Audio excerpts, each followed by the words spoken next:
Okay, we should be ready to go. Who is ready for another podcast here on the Poké Network Twitch channel? I don't know about you, but are you ready, my dude? Yep, I am as ready as I can ever be, so let's get to it. I hear you there. All right, chat, just let us know if audio is good on Basil's end, and if it is, then we are golden. Or we're just gonna keep going until I can fix it. I can get it a little closer, or at least like the mic I can get a bit closer. If it gets too loud, let me know. I could just push it a little further back, so. I just need to make sure it's good on my end because I have to tinker with my audio mixer. Okay. Just let me know. Yeah, we should be good. But anyway, ladies and gentlemen, boys and girls, and all the fellow PokeNERDS of the world, welcome to the pokeNERDS Incorporated podcast, a Pokemon exclusive podcast just for us pokeNERDS to sit down, relax, and get to know other fellow Pokemon content creators in the Pokemon community. I am your host, your man Spence from the Poke Network. I love this mic. I love it so much. It's amazing. Yeah, $10. Yeah, $5. $5 from my dollar store. $5 entertainment. I'll take it. Worth the investment. But anyway, anyhow, ladies and gentlemen, if you do not know the guest, I think you should. He is a loud and proud member of the Team Yell stream team. He is a shiny hunter who, with a giant horde of Rowlets, will do any type of shiny hunting method you can think of, from full odds all the way down to sandwich hunting. And no matter what the method, no matter what the challenge, this man will do anything in his grasp to find the shiny Pokemon. Ladies and gentlemen, please welcome to the podcast, BasilSoFresh. How's it going? Hope everyone here is having a lovely Sunday. And for all the mothers out there, happy Mother's Day. So. Yep, I was just about to say that. For those of you who are tuning in right now on Twitch on May 11th, 2025, happy Mother's Day. If you are watching this on YouTube a few days afterwards, I hope you enjoyed your Mother's Day. But actually, before we begin, I need to ask you something. Tom told me a while ago that is this like an inside joke with you two? Because he likes to call you BasilSoFresh. Is that a joke or? So, yes and no. I've basically told Tom how to pronounce my name correctly at some point, and he attempted it and didn't do a great job at it. So, he basically started calling me that, and we kind of just stuck to it. I'm the kind of person who just doesn't mind when it comes to how to pronounce my name correctly, but since my dad decided to spell out like the herb basil, that's kind of what I decided to stick with. If you can pronounce my name correctly, awesome. If not, I'm honestly not bugged by it anymore. So I see. I gotcha. Okay, I just had to ask you that because he and I, when we were talking about recruiting for season 4, he told me that, and he's like, "Oh," and I was like, "Oh, okay." So, but then I hear people still calling you Basil. I was like, "Okay, okay." I just don't know which one it is. So I just need to like differentiate it for myself, you know. yeah, no, you're fine. Honestly, Basil's fine. If you call me Basil, it's great. If you decide to call me Basil, I guess you're just like Tom. So not the end of the world. Fair enough. Fair enough. But anyway, are you ready for the show? I sure am. And again, I want to give a big thank you to you for actually inviting me onto the show. No I've been problem. watching the season for, every season. So I've been kind of looking forward to it. I've seen a lot of awesome friends on here. So I was like, I guess it's finally my turn. Absolutely no problem. I just thank you for taking the time out of your day, and thank you for being interested in being part of the series. So thank you so much. Of course, of course. Okay. So the first thing we normally like to talk about is basically the basic intro. So give me, explain yourself further more than I did. Explain more types of content you produce, and give me a retrospective of your Twitch journey, like where you started, what got you into it, where you started, and where you are now. So you have the floor, Basil. Let us know. So for anyone that's new, my name is Basil. I do a lot of full out shiny hunting here on Twitch now with the occasional switch hunting from time to time. Um, I have been pretty much doing full odds for almost 2 years now, and it has been a switch in my journey just because I've always enjoyed hunting on the Switch initially. That's what really got me into shiny hunting in general. But basically in 2020 during the pandemic, I was looking for something to do on the side. Just, I wanted to try to find a new hobby beyond just playing video games. And streaming has always been something that I have been slightly interested in, but never had the opportunity to fully do it. So once I kind of got to the point where, okay, I have an Elgato, I have a Switch, I have Pokemon games on there. I actually wanted to try to do YouTube first and try to do guides. Um, and I think it was around the time that the Isle of Armor DLC, I think, was coming out for Sword and Shield. And I wanted to do a guide because I think there was like Alolan Diglets that you had to collect so you can get certain Alola Pokemon. And I was like, all right, cool. I might spend some time just looking for those, and then maybe I could just do some sort of video and put it together and, post it on YouTube. I kid you not, I think within the first 24 hours, I started recording, and about halfway through, I looked up and saw that there was already 15 guides on that. And I was like, all right, great. Well, I am competing with a lot of people. I can't really do that. What can I do? And I kind of looked back to when I got back into Pokemon in 2016 and started playing Sun and Moon. And I just remember just the joy I had when just finding shinies. And I was like, you know what? Let's try it out, see how it goes. And I think on June 29, 2020 was my first stream on Twitch for shiny hunting. And 5 years later, here we are. So Yeah, I hear you there, man. Like the Isle of Armor DLC definitely opened the window for me for content creation because that's when I got my setup officiated and I just started like doing more stuff. Like actually, like to be frank, I mean, I feel like if you're like for guide videos, I feel like how do I put this? Well,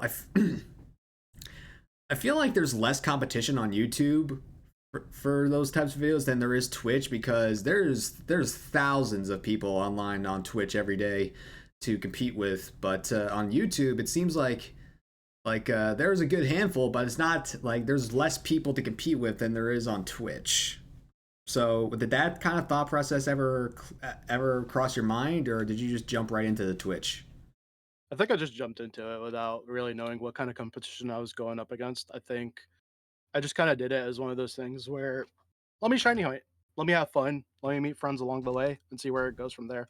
And I mean, it ended up working out a lot better than I had anticipated. So Hmm. Fair enough. I mean, I think Twitch is more interactive with an audience than YouTube is, but I mean that's just me. I mean, I've been on the Purple brand the last 5 years, so it's like I mean that's pretty much my only experience with live streaming platforms. So I just know from experience watching live streams on YouTube and watching them on Twitch. I feel like Twitch is a lot more interactive. it is. I think the community building in Twitch has definitely been a lot better, and honestly, it's why I still enjoy it to this day. I know there's always talks about multi-streaming and just streaming on both Twitch and YouTube at the same time, maybe even TikTok streaming and Facebook live streaming when that was still a thing. But no, I still think the community building in Twitch is really what kind of kept me on this platform, and it's been amazing. So. Yeah, I feel you there. I feel you there 100%. I was just about to say something, but I lost it. Were you gonna talk about maybe some sort of like live streaming platform that's out there that no longer exists, or No, actually, now you just brought it up. I have the capacity to stream on TikTok. It's just that if I wanted to stream on TikTok, I have to update my OBS. But I'm comfortable with where my OBS is right now, so I don't feel like updating to the most recent version will probably more than likely wreck something. I don't know. yeah? I guess it depends because from what I've seen, you do need to have a vertical setup in your OBS for you to be able to stream on TikTok. And I know there's a way to do it out there, but it's just one of those things where if you already have your setup as is and you don't want to mess with it anymore, then you just have to do what you have to do at the end of the day. Yeah, fair enough. But anyway, anyone out there that's on Basil's side who doesn't know who I am, allow me to introduce myself further. My name is Spence. Welcome to the Poké Network. I am a variety Pokemon streamer where I specialize in shiny hunting and Nuzlocke, but I will stream pretty much anything Pokemon related, from regular games all the way down to fan games. And of course, I'm a podcast host because otherwise, what the heck are we doing here? But anyway, what got me into creation kind of started back when I was about 17, 18. Well, actually, more like when I was 15. So when I was in my late teenage years, I was very keen on watching all types of Pokemon content on YouTube, from playthroughs to Nuzlocke to randomizers to shiny hunting. You name the creator on YouTube, I've probably watched them at one point over the course of the last like 10 years. But it's those types of people that inspired me to get into content creation because I wanted to share my love of Pokemon with the world. It's just that I didn't know where to start, because I didn't know, like, for me, like in my experience, I didn't know where the competitiveness was between YouTube and Twitch, because at the time I feel like for live streaming, I mean, it's more I didn't know like how competitive Twitch was compared to YouTube. So if I maybe knew that, maybe I would have swayed to in one way or another. But I didn't know that much firsthand. But I actually reached out to YouTuber MNJ and asked him if he can give me some advice on how to get started. And to my amazement, he actually responded. So he gave me some pointers, and that was back in 2019. I didn't start until the pandemic and until I got the little bit of stimulus money from the government, and I pretty much dumped all of that into my startup PC. And I'll tell you one thing. My startup PC was a rinky-dink one monitor setup with a bullshit crappy camera, no microphone, and I only had like the bare minimum for what I needed for live streaming in my computer, between the processor, CPU, and RAM. Like, all of that's been upgraded slash updated since I started streaming. But I digress. I started streaming when the Isle of Armor DLC got released, and I'll say this, like, because I didn't know, because I was really non keen on social media, I didn't know how to integrate much with social media. So my presence out there didn't reach an audience too much of a, too much of anything really. So it wasn't really until Power Punch Plays, my pilot guest on the show and one of my very best friends here on Twitch, rated me for the first time, is where he kind of like opened my eyes to more about what Twitch is. So I would say like my official start on Twitch was in June of 2020, but I feel like my real start was in January 2021, because that's when I finally got affiliated and everything just snowballed from there. I was gonna say that's kind of amazing that we did end up starting our journey at the exact same time. Just because we were both June 2020 streamers, I guess. I almost feel like so many people in the Pokemon community have started around that time, where I wouldn't say exactly it was June 2020, but I think during the prime of the pandemic, everyone decided to just kind of get in on it. And honestly, yeah, there are a lot of people that are still on the platform, and just to be able to see the growth from everyone has just been absolutely amazing. So, Yeah, absolutely. I mean, everyone's level of growth is different. So there are people that started around the same time that are either higher than you and me, or right around the same area. But like I said, everyone's level of growth is different. So no matter who has started where, I'm proud of whatever growth everyone has. like,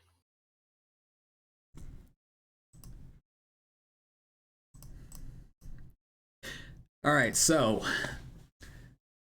where did the name Basil or Basil So Fresh come from? Where did that moniker come from? so that was my PlayStation 4 username for the longest time.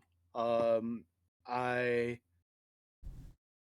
God, going back to the Xbox 360, I know not to age myself, but back in the 360 days, I used to have an account called Fresh as Basil, and that was kind of the username that I actually went with. And when I switched over to the PS4, that name was taken. So I had to kind of find something that's close to it as much as possible. And I pretty much went with BasilSoFresh, and honestly, that's probably the only reason why I still have that name is because I pretty much use that name for just about everything. And again, the whole pun is just fresh, and then my name being Basil or Basil. At least it's spelled out like basil, so it was just a pun that I just decided to stick with, and here we are all this time later, still rocking the same name. So That's twice in a row now. That's actually twice in a row now because last episode it was a common trend from Yellow Snow, aka Jake. He said that his name came from the Xbox, came from the PlayStation days, and now you're saying you came from the PlayStation days. So it just shows how two completely different people have similarities and how they created their channel names or created their channel brand name or whatever the hell you want to call it. yeah, like I guess your ID or I guess your brand if you want to look at it that way too. Yeah, So your professional Twitch ID. Let's put it that way. Your professional Twitch ID. exactly. PTI. There you go. Abbreviate it. Well, all right. Well, my PTI, the Poké Network. I believe you might know this, but you may not. It's not my original channel name. I do because I do remember I used to go by a different name, and it still kind of ties into. I think it was S Poké Network because your name is Spencer, right? Yes. So, but I am curious actually why S Poké Network? Well, here's how. Well, Poké Network was gonna be kind of like what I wanted to be from the start because when I started doing this, I wanted to put Poké in my username so people can identify me as like a Pokemon related guy or person, whatever the hell you want to call me.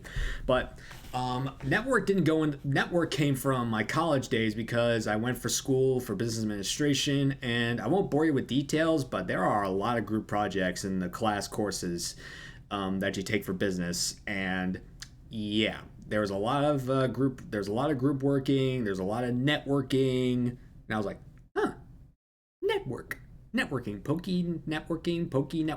Network. That's it. That's how I wanted to be. So when I put it into Twitch, it was taken, and I didn't think of the at the time, or should I say, I didn't want to go by the Poké Network at the time because I thought it was too generic. Because I wanted my name to stand out, which is why I went with S Poké Network because, like I said, S is just my first initial, like you said, and I put it like on the social media platforms. I went by S hyphen Poké Network because I wanted to stand out and be unique in a sense. But Twitch hates hyphens, and I don't like using underscores. So you can imagine how many people mispronounce my name over like the 2.5 years I use that name. I could see, I could see where that goes because I kind of dealt with the same thing too because my entire username was lowercase. So people used to read my name and be like, "Oh, hey, thank you for the follow, Basil's Oh Fresh." And I didn't realize you can actually capitalize letters in your Twitch username. So after I think 2 years of having that, I finally decided to capitalize the right letters, and everyone now reads my name correctly. So And I totally again, get where you're coming from. So And again, totally uncoincidentally similar stories. You and Jake have the same like story where you didn't capitalize your name and you didn't know you capitalized your name, so you just got your name mispronounced. But the reason why my name got mispronounced so much is because S and P were right next to each other in my name, so people called me Spoke, Spokey, Spoken. Like my name was capitalized, and people for some reason called me Spoken. I was like, how do you get Spoken when the S, P, and N are capitalized? What is going on here? I think that's a different conversation that we need to have at that point. But Yeah, yeah. Like if oh man, like I don't know why that person. I don't remember who called me Spoken, but it was just it was just so. I got so over it, and that I was like, screw it. I'm rebranding, and I am formally going by the Poké Network, and I did it at the beginning of 2023, and it has been a massive improvement slash relaxing change because no one mispronounces my name anymore. I know. I definitely get it, man.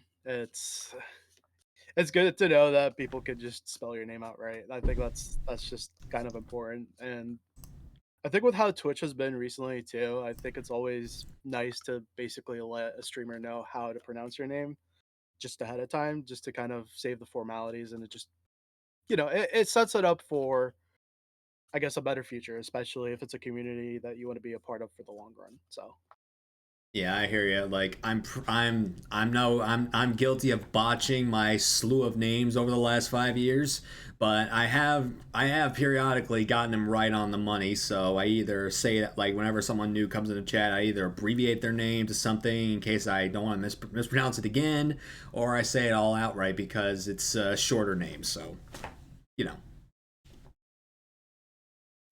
it do be what it do be. To be what it to be. Okay, so with the fundamentals out of the way, let's actually get into what makes you the Poké nerd you are. So, based on pictures and the description Tom gave me, would it be safe to say Rowlet is your favorite Pokemon, or is it something else?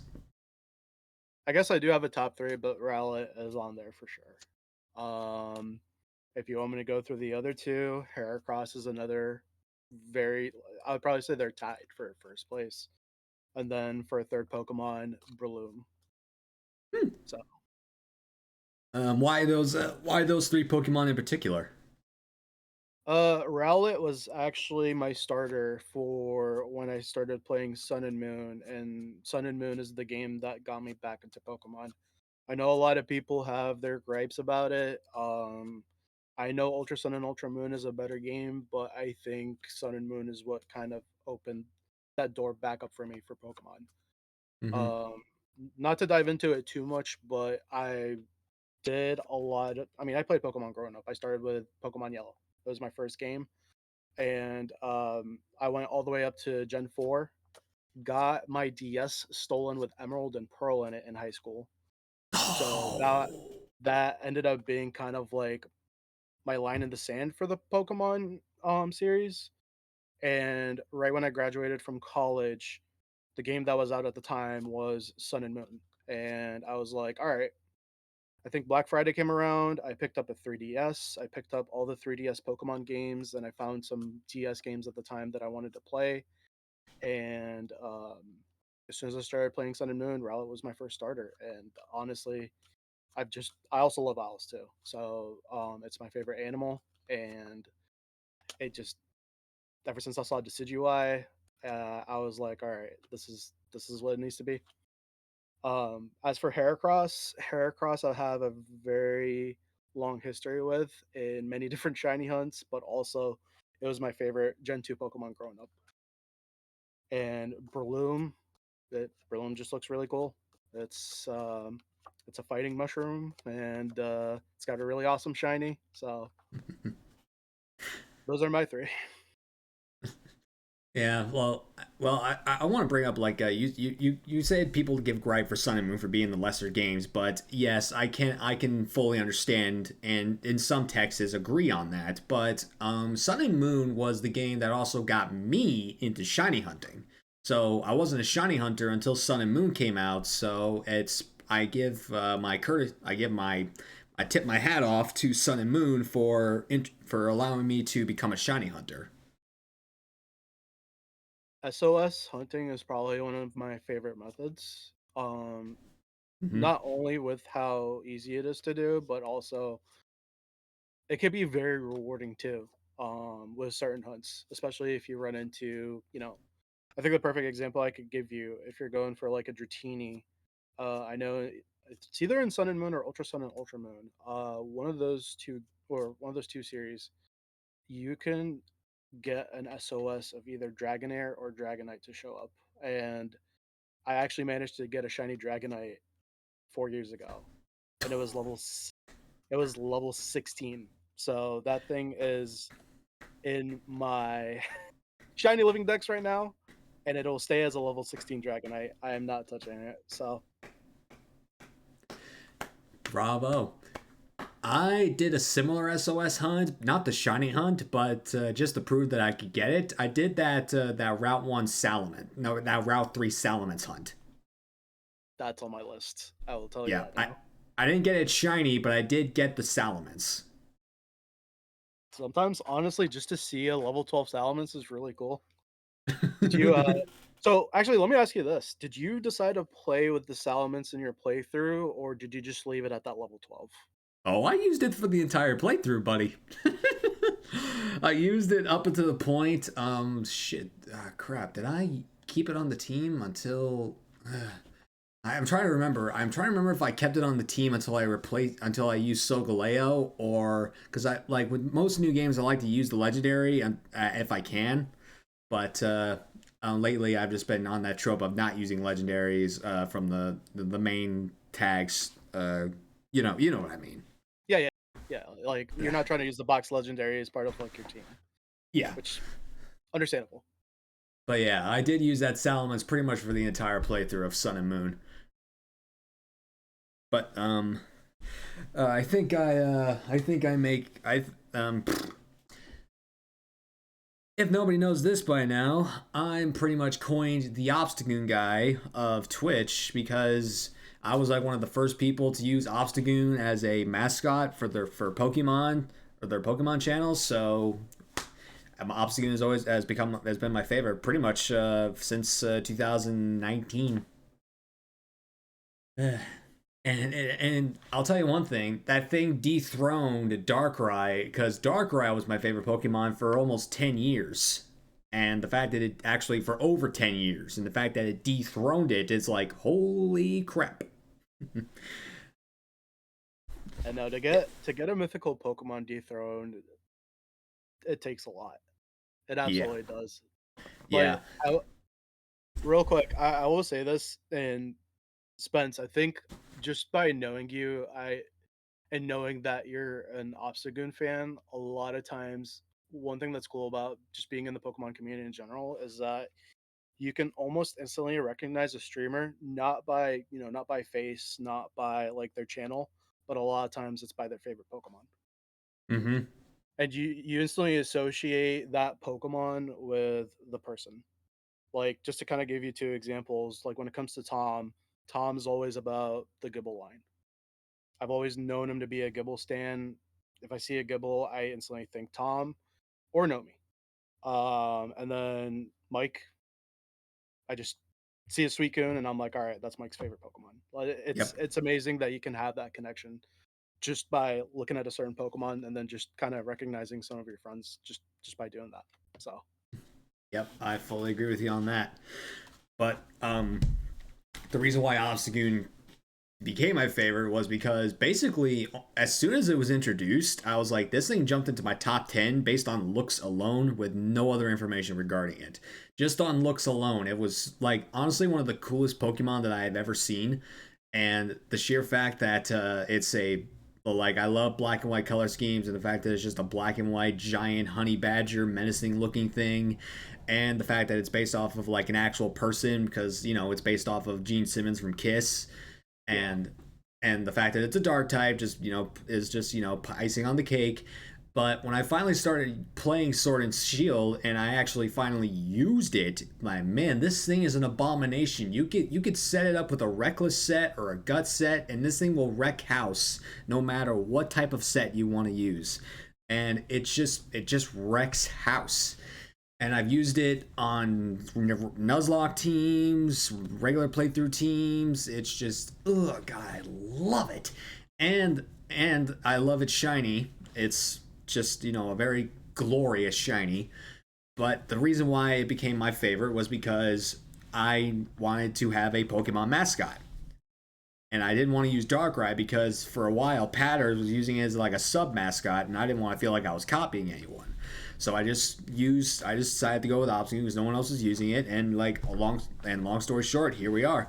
And I've gotten to the point where I have gotten the entire line tattooed on my arm. That is amazing.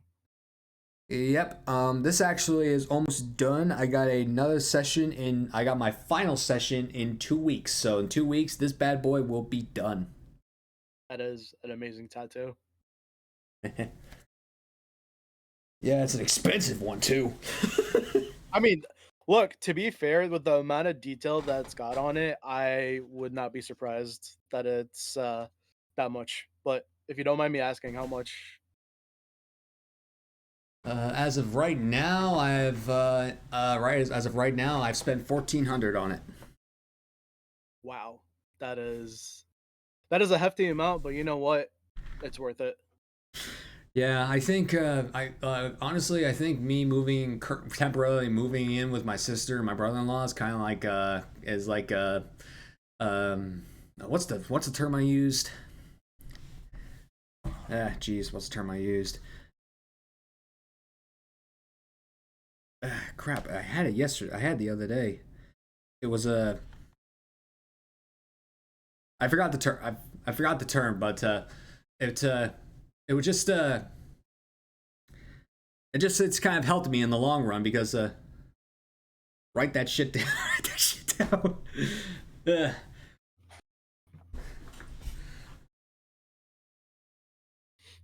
I don't know. It's an underlying good thing because I've been able to save a little bit of money, so I can actually go to. I'm going to NAICs, and I can get this thing done. So it's like, yeah,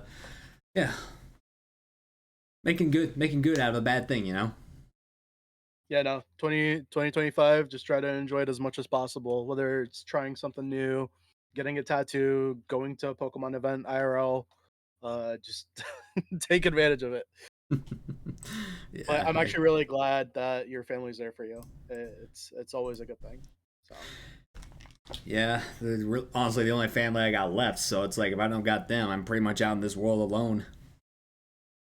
But I do the best I can. So that's all anyone can ask you for. So yep. So as a shiny hunter, which shiny would you say is your top favorite?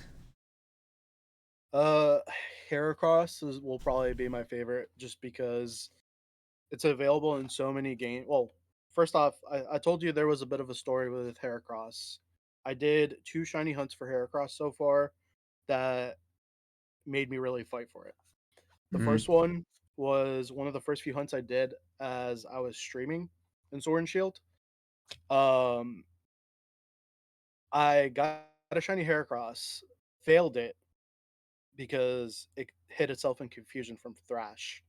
Ooh. Took me up to 3,500 encounters to finally reclaim it. Then I caught it in a Dream Ball. That's even better.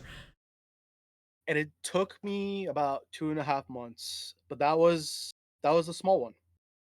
The big one happened when I started working on a Dream Team quest for Heart Gold and Soul Silver, and Heracross was one of my GTQ members, and that thing made me fight for it. And I am not even kidding. I went up to, I want to say, my 7th phase is when I finally got the Heracross. But after 5 Spearows, with one of them taking almost 30,000 headbutts and 1 Apom, the Heracross finally showed up at the end of 77,000. And let me tell you, it was insane.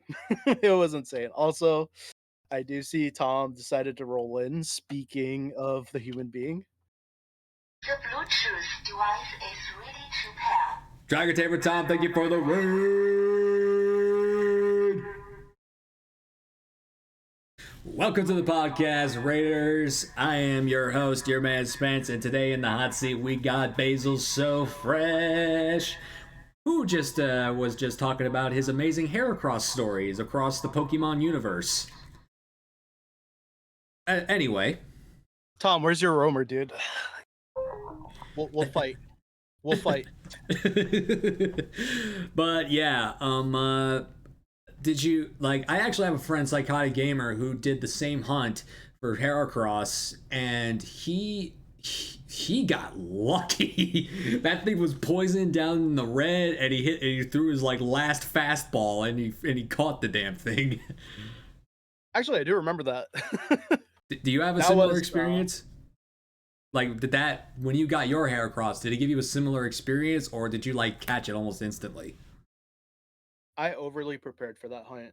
The Parasect that I had dry skin and not effect spore.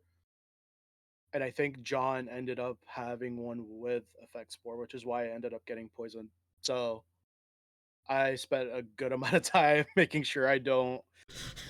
Shout out to John, but like I just wanted to make sure I was prepared for that, and I didn't want to end up getting it poisoned. So I had a Parasect with dry skin, spore, and false swipe, and I didn't have any issues. I think I caught it on the first ball. So unfortunately, Gotcha. did not have a love ball though. That's what I would have ended up catching it in, and it was female. So. Oh, that's sad. By the way, Tama, I don't know if you got your dino today, but kudos if you did. If not, keep on trucking, my dude. You'll get it after 10 phases, Tom. It's okay. Sorry, I just want to give Tom shit. Yeah, I know you. Yeah, I know. It's all fun and games with us fellow nerds. But yeah, despite the fact that Obstagoon is one of my favorite Pokemon, it's not my favorite shiny. It is actually the shiny Gothfrog. Honestly, good choice. Yeah, Greninja has been is actually now my second favorite Pokemon, and it is my favorite starter of all time. But it's like, me personally, I love shinies that.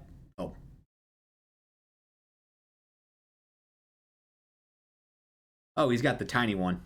There we go. Yeah, I do have a sitting one, so. Yeah, I got the tiny one too. My sister gifted me this. Gifted me this, and I was like, holy shit, where did you get this? After she didn't take the price tag off, and I was like, what the fuck? But I'm grabbing that for the next discussion because I decided to read ahead of time with the with a few points we were talking about earlier. So I see. All right, so back to what I was saying. I like shinies that make sense, and seeing as though that Greninja is obviously a ninja, the fact that it goes from blue to black fits the ninja, trademark of black suits, and also the tongue goes from pink to red. Ninjas are also associated with the color red because they sometimes have red sheaths, and the fact that nothing else about it changes. I mean, I do like the fact that stars stay blue and it's bubble pads stay white. I guess that's a little bit of a trademark, but it just like it's just one of those shiny. And plus, I'm a big fan of black shinies, so I just have a trademark for having a lot of black favorite things. And fun fact, I didn't know it was possible for a human being to choke on water until I found a shiny Froakie. I was Masuda hunting for it after the unrivaled Greninja came about in Scarlet and Violet.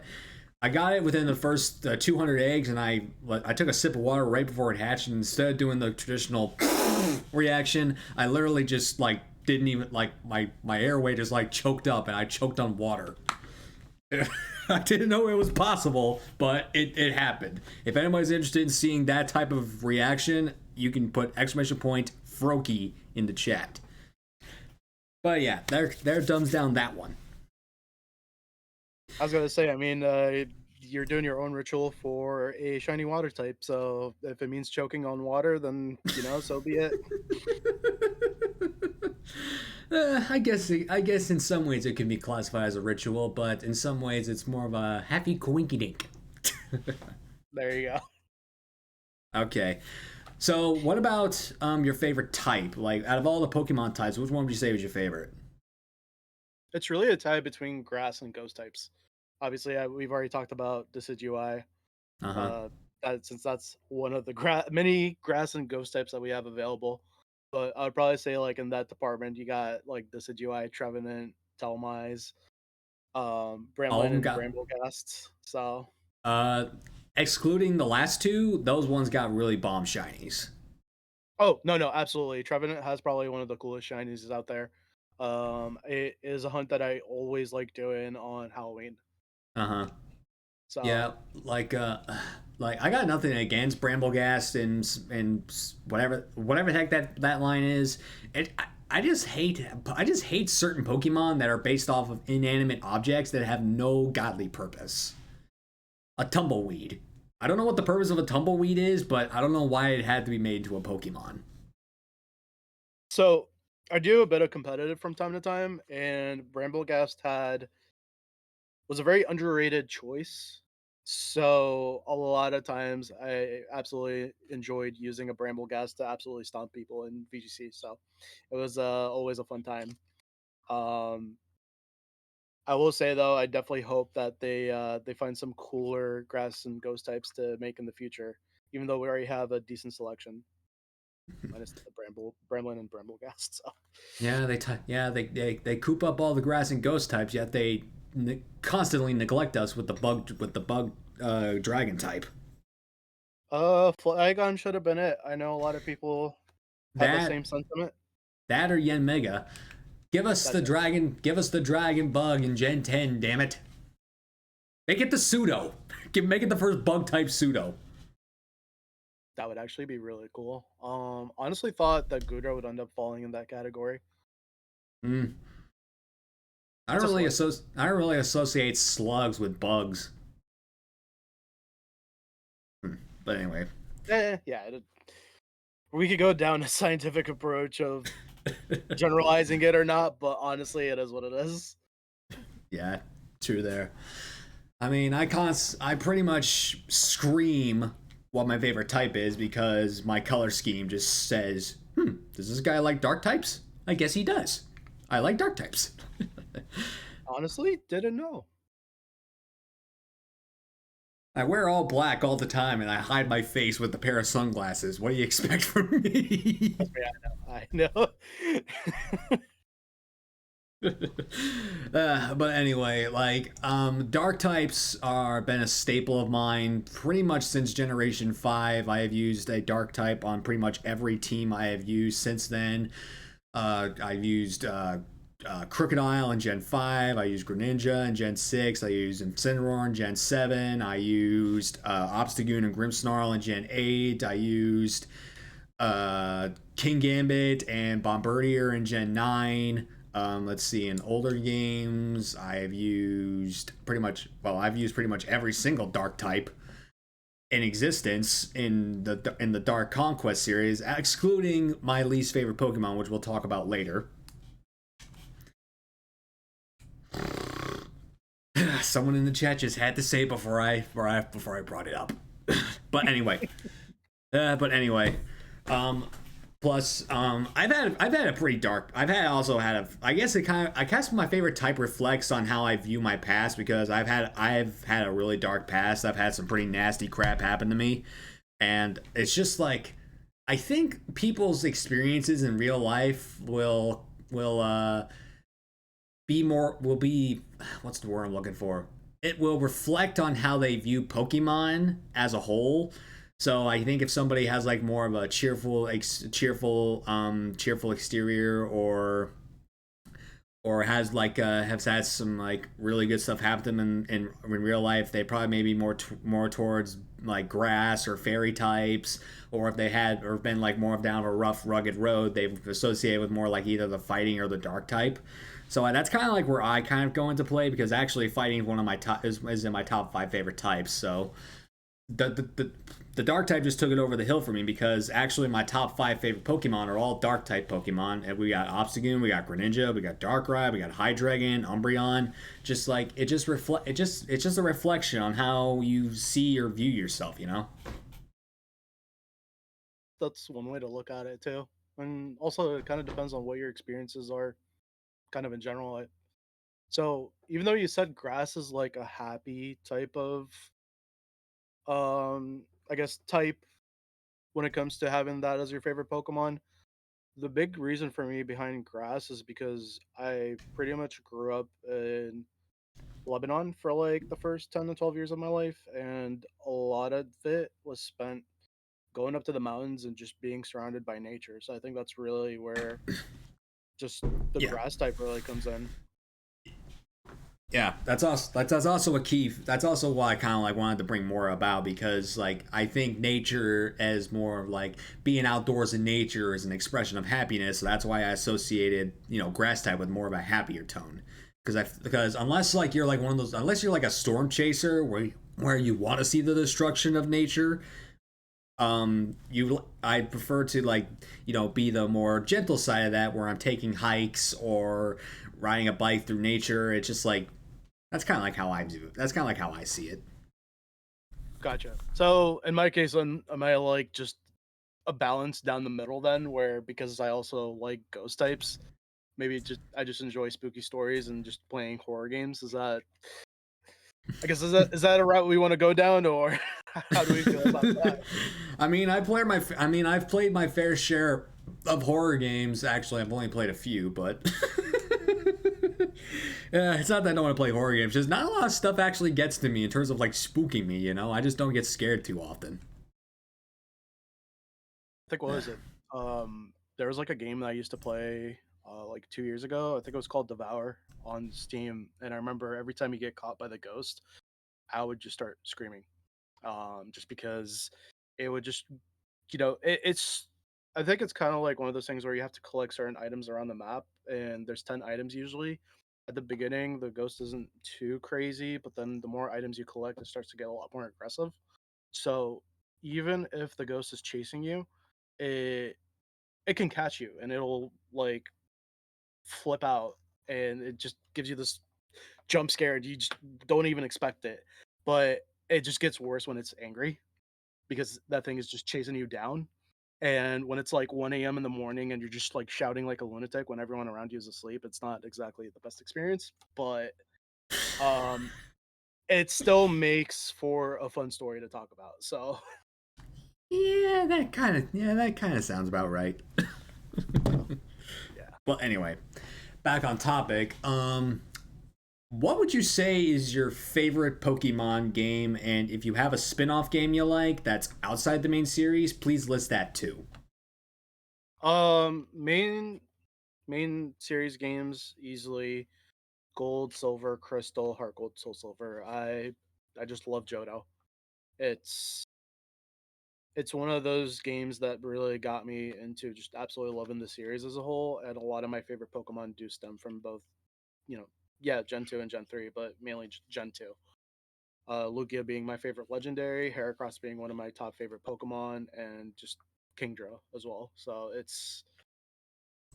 I've just had a childhood attachment to Johto, and I feel like it's something that I will carry with me forever. And to this day, even when I'm full out shiny hunting, it's nothing but Heart Gold and Soul Silver as of recently, and it's just a lot of fun. So I feel you there. Like, even though I'm a Gen 3 baby, but it's not the Gen 3 games are my favorite games. It's actually been my heart has been stolen by Black 2 and White 2. those are also amazing games. So Well, yeah, like I'd love to include I'd like to include Black and White in this discussion, but I feel like Black 2 has a more complex story than Black and White does, because for one key feature or one key factor, it's your rival. Like, throughout the entire series of Pokemon, from generations 1 through 4 and the first Gen 5 game, every single rival you have ever faced is always facing you to try to either one up you or get the better of you in every single way. Hugh does not give a damn about fame and glory or anything else in between. Hugh is out there solely because he wants to take down Team Plasma to get his sister's Purloin back, and every time he battles you, he's testing you to see how strong you are to benefit his cause. It's only until the last time you face him is when he finally says, "Okay, let's actually have a freaking big head honcho match to prove who's stronger." That's the only time he does that. But on top of that, Gen 5 story is the best written stories out of all main series Pokemon games, in my opinion. Like they're like the plot twist at the end of Gen 9 kind of is edging towards that, but still they're like no main series game topples game topples Gen 5 in my opinion.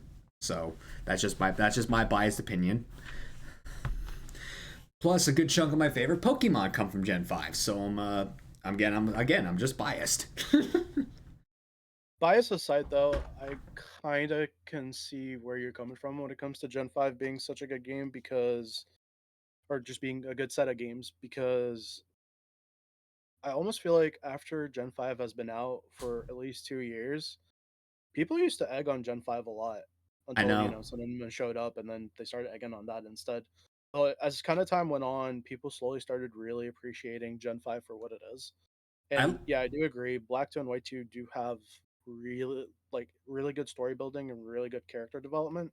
And it's kind of nice to see a continuation of a previous set of games where, it takes place in the, 3 years after the fact, I think, of Black and White.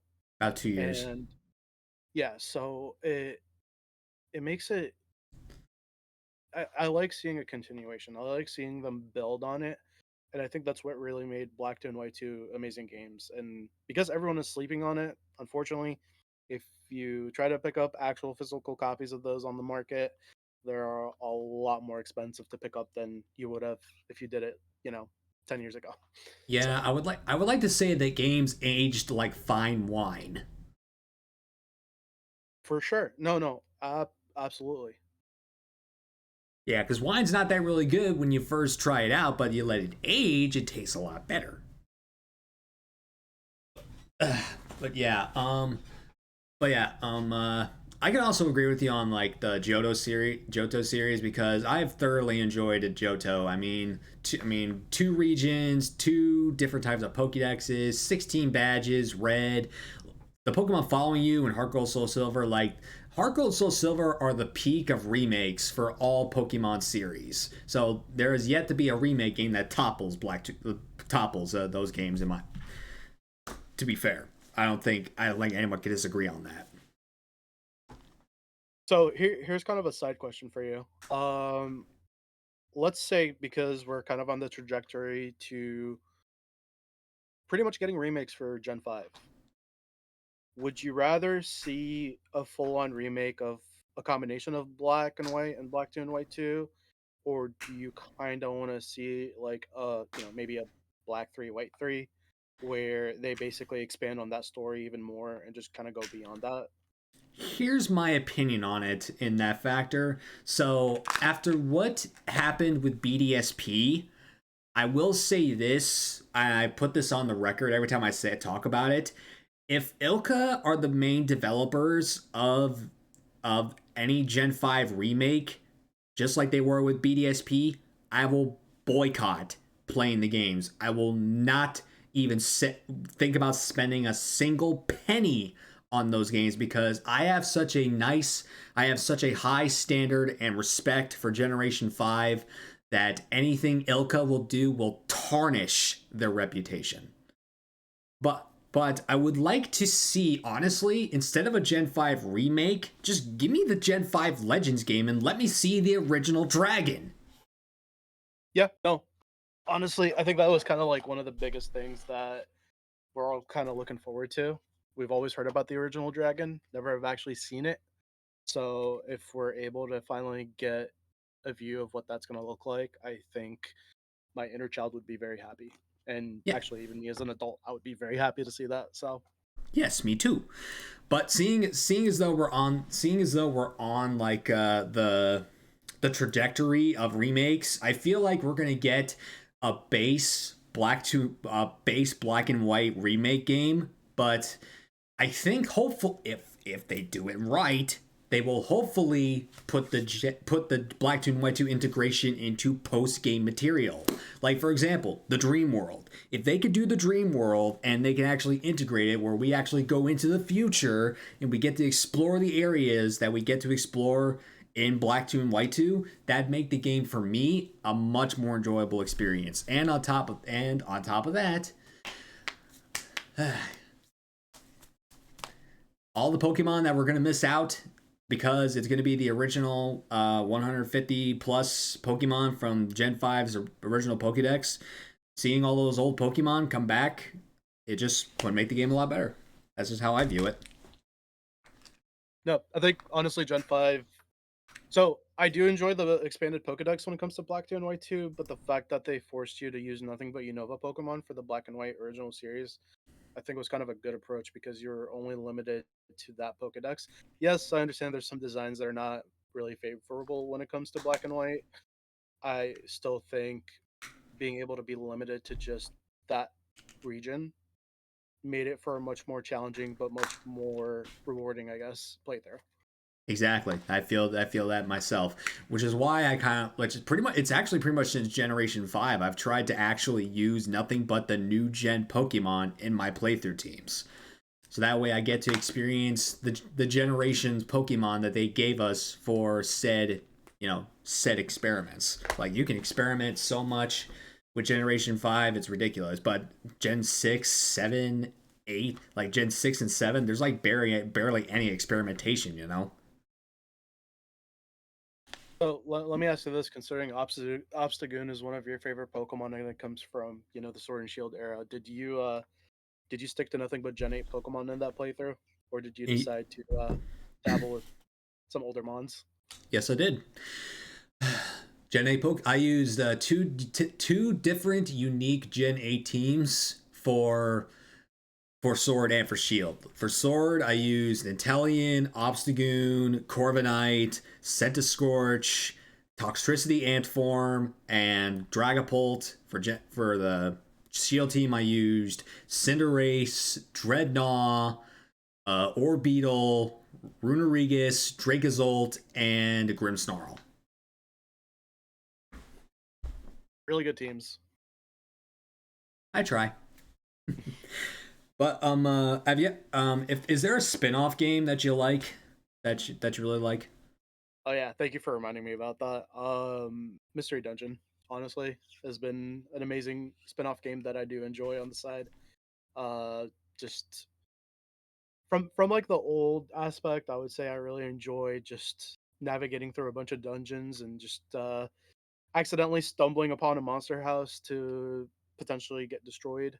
But also the story building, the character development was really, really nice for those games. And I find myself actually playing Mystery Dungeon DX as of recently. Just because there is a shiny hunting element in those games. And I absolutely just enjoy shiny hunting in general, but it's a bit more of a complicated process. Not gonna dive into it too much. If you are interested, we can talk about it after. But um, We have there a is a hydrate. shiny. Oh, all right, here. Thanks, Tom.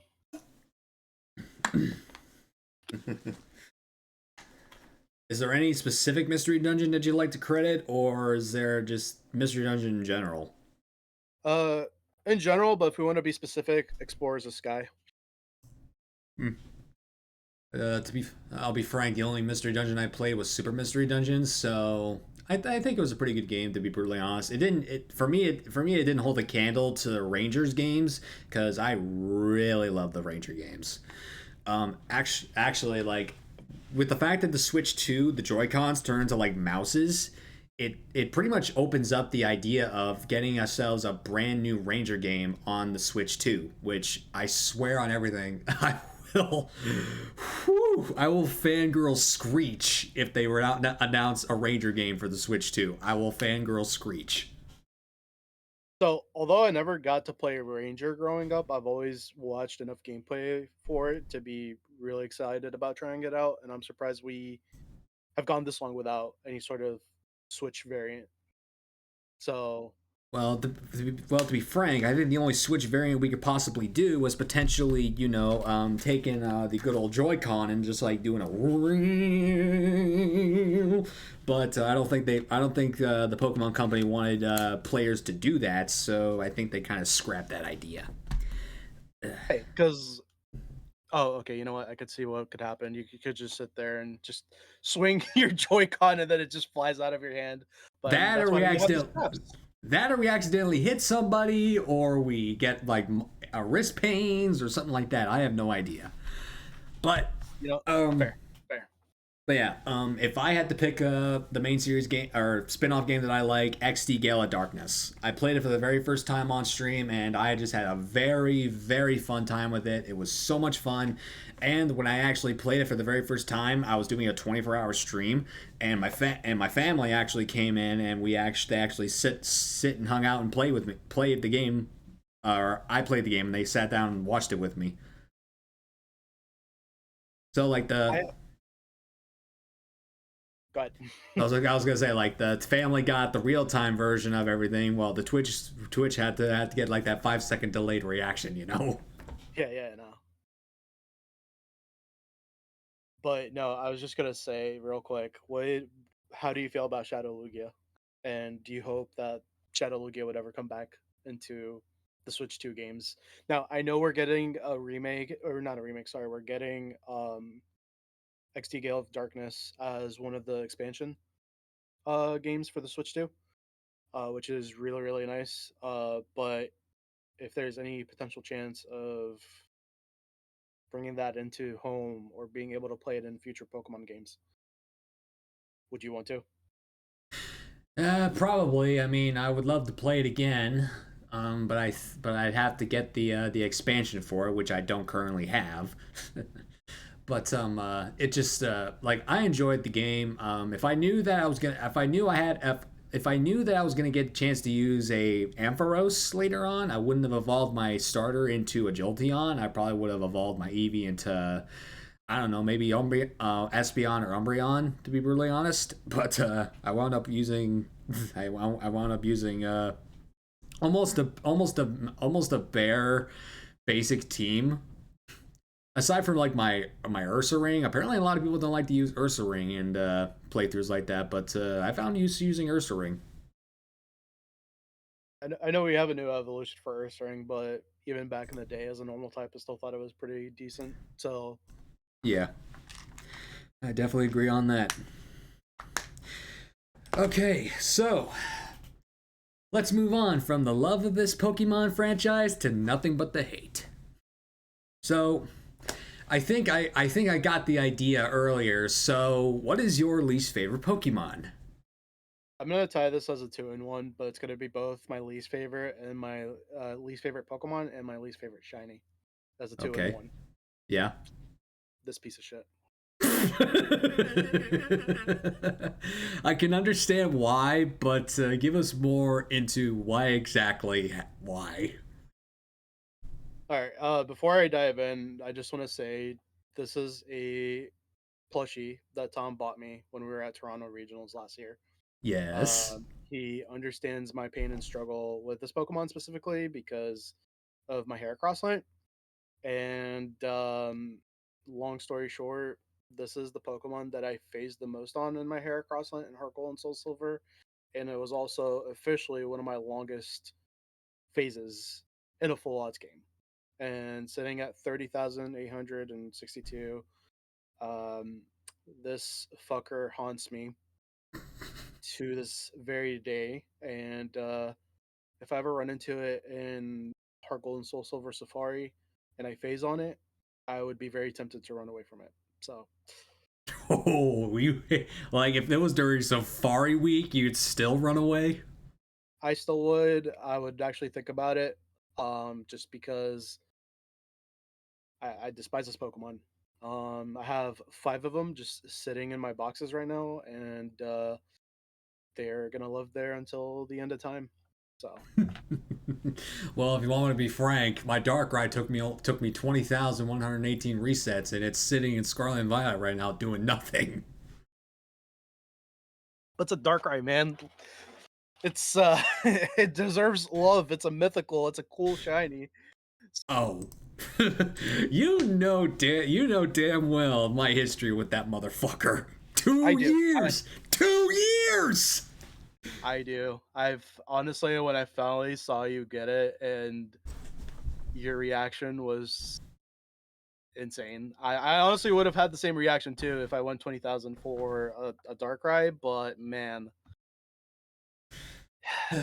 Like I would have been more content if this was like a 1 in 8,000 hunt, because that would have been just a little over twice over odds. But this was nearly 5 times over odds. you know, I will say, when you go 5 times over odds for certain Pokemon in modern Switch games, it hurts a little bit, but at the same time, it can be brutal. I think I've experienced 2 hunts that have gone 5 times over odds in Switch games, and one of them being a legendary and the other being just a Lunatone. Um, so actually, you'll see that you'll get to see that later on. So Uh-huh. Well, I'll answer the next two back to back. So my least favorite Pokemon will always be, and probably will never be dethroned, a Alolan Persian. let's hear it. Well, let's hear the story of why this dark type is your least favorite.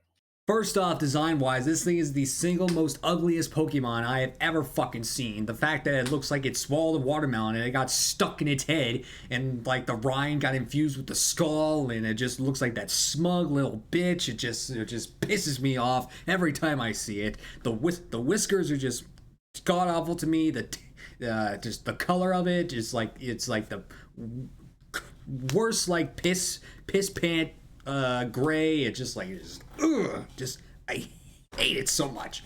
Then biggest slap to the face for all dark type fans out there, closest thing we got to a dark type gym leader before Piers and Marnie was Nanu, the Kahula Island, and his ace was that stupid goddamn cat, and it just pissed me off so much, because I know there was a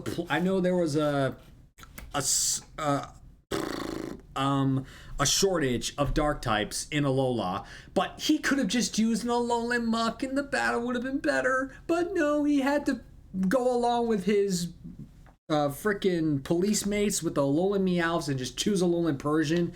And I hate the fact that it gets a decent ability in Fur Coat. Like, it does not deserve a decent ability to up its defenses. Like, let me knock out that thing ASAP. Don't let me have to struggle to knock it out. And then when I when I had the channel point redemption at 100,000, somebody spent 100,000 channel points to make me shiny hunt the I had to shiny hunt Alolan Meowth for Alolan Persian, and I'll tell you one thing.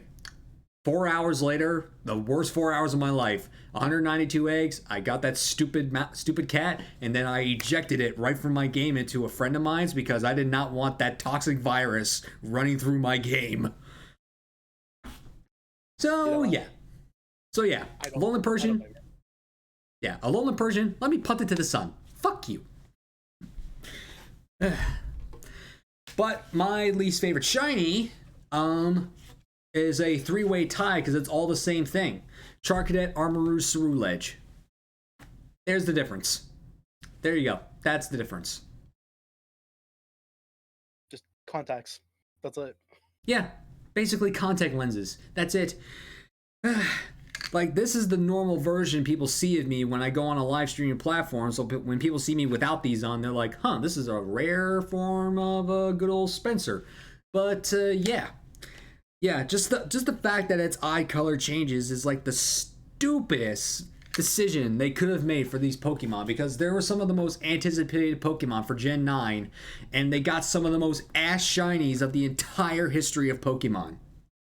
Ridiculous. I've said this before, I'll say it again. All they had to do was make Charcadet a burnt out charcoal gray color, and then swap the color schemes of Armarouge and Ceruledge. That's all they had to do. But no. No, no, no, no, no, no, no, no, no, no. We didn't get good shinies. We got the ass shinies. Yeah, no, I feel the same way. I kind of wish they got better shinies, but sometimes if a Pokemon is so cool and has such an amazing design, some sort of sacrifice needs to happen, and unfortunately, the shinies were basically it. God, I hate so much. I feel like whoever designed the shinies no longer deserves to work for Game Freak. That's how I feel about it. Whoever, like, I know whoever probably works, whoever designed the shinies as a family to support or whatnot, but you made millions of people mad when you made the shinies of some of the most popular Pokemon, Gen 9, absolutely ass. It sucks. Okay. So, what would you say is your least favorite type? That's a good question.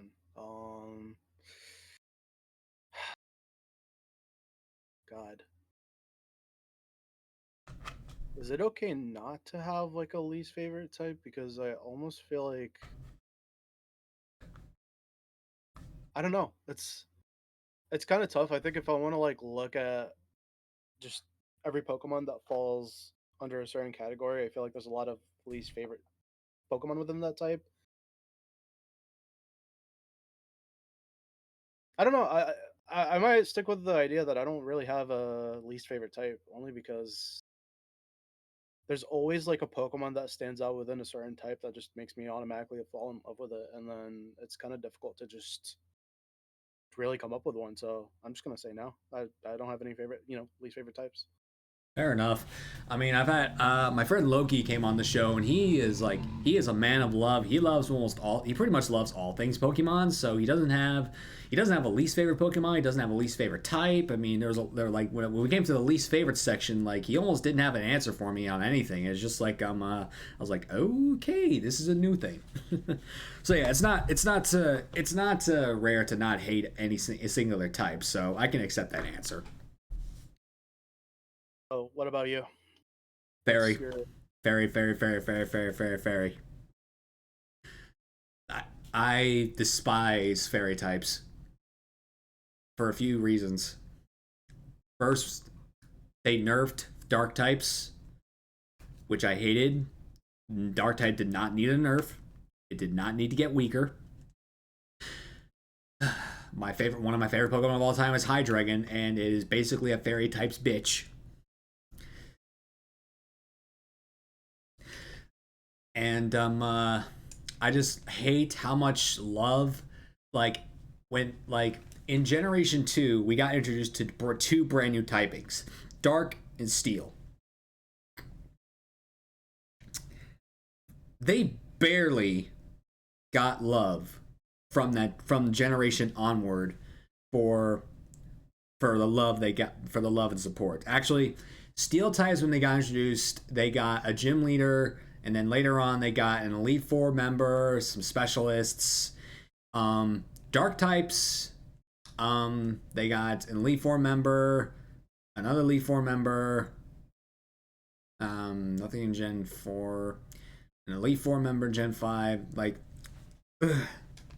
I feel like Fairy just got way too much love in the generation it got introduced, where in like gens like two, that like the types barely got any coverage. But the second fairy type got introduced, we got a whole plethora of new Pokemon. Older Pokemon got the new type.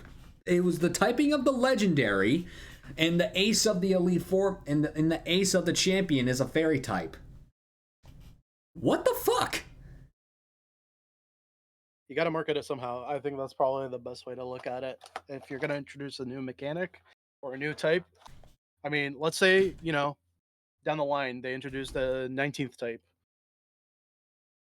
Wouldn't you want to see a lot of hype for that specific type, whether that's in the form of new Pokemon, potentially giving other Pokemon that type, or anything along those lines? I As a marketing standpoint, I can see it, but at the same time, where was that love in Generation 2? Like, where was the love and appreciation? Like, there was no old Pokemon that got the dark typing. Old Pokemon got the steel typing in generation 2. And like, it just like there's so much anticipation for what the typings could bring, but they just didn't bring them to the table. I mean, hell, the pseudo legendary is a dark type, and it was locked until after you defeated all 16 gyms. Like, the pseudo legendary of generation 2 got locked behind 16 gyms. Like, to me, that just seems completely unrealistic and so bullshit. Yeah, I now that you mention it, you are right about that because I think the likes of Murkrow, Houndour, and Larvitar you didn't really get access to until after post game, and then I think we only had Sneasel. I think that you might have been able to get access to before the Elite Four, but the only downside to it is that it didn't have the evolution it's got in Gen 4, and Mm. it just like it's okay as a standalone, but outside of that, that's really all it's got going for it. Yep. We'll say though, some of the coolest dark type Pokemon to exist did come out of um Gen 2. A lot of really cool designs. I mean, Yep. you mentioned Freon. Houndoom is in there. Houndoom is like I wouldn't say it's like in my top 5, but I'd still say like it's a really cool Pokemon that I've liked growing up. So I could definitely agree on that. All right. Out of all the Pokemon games to exist, whether it's a main series or a spin-off game, which one would you say is your least favorite?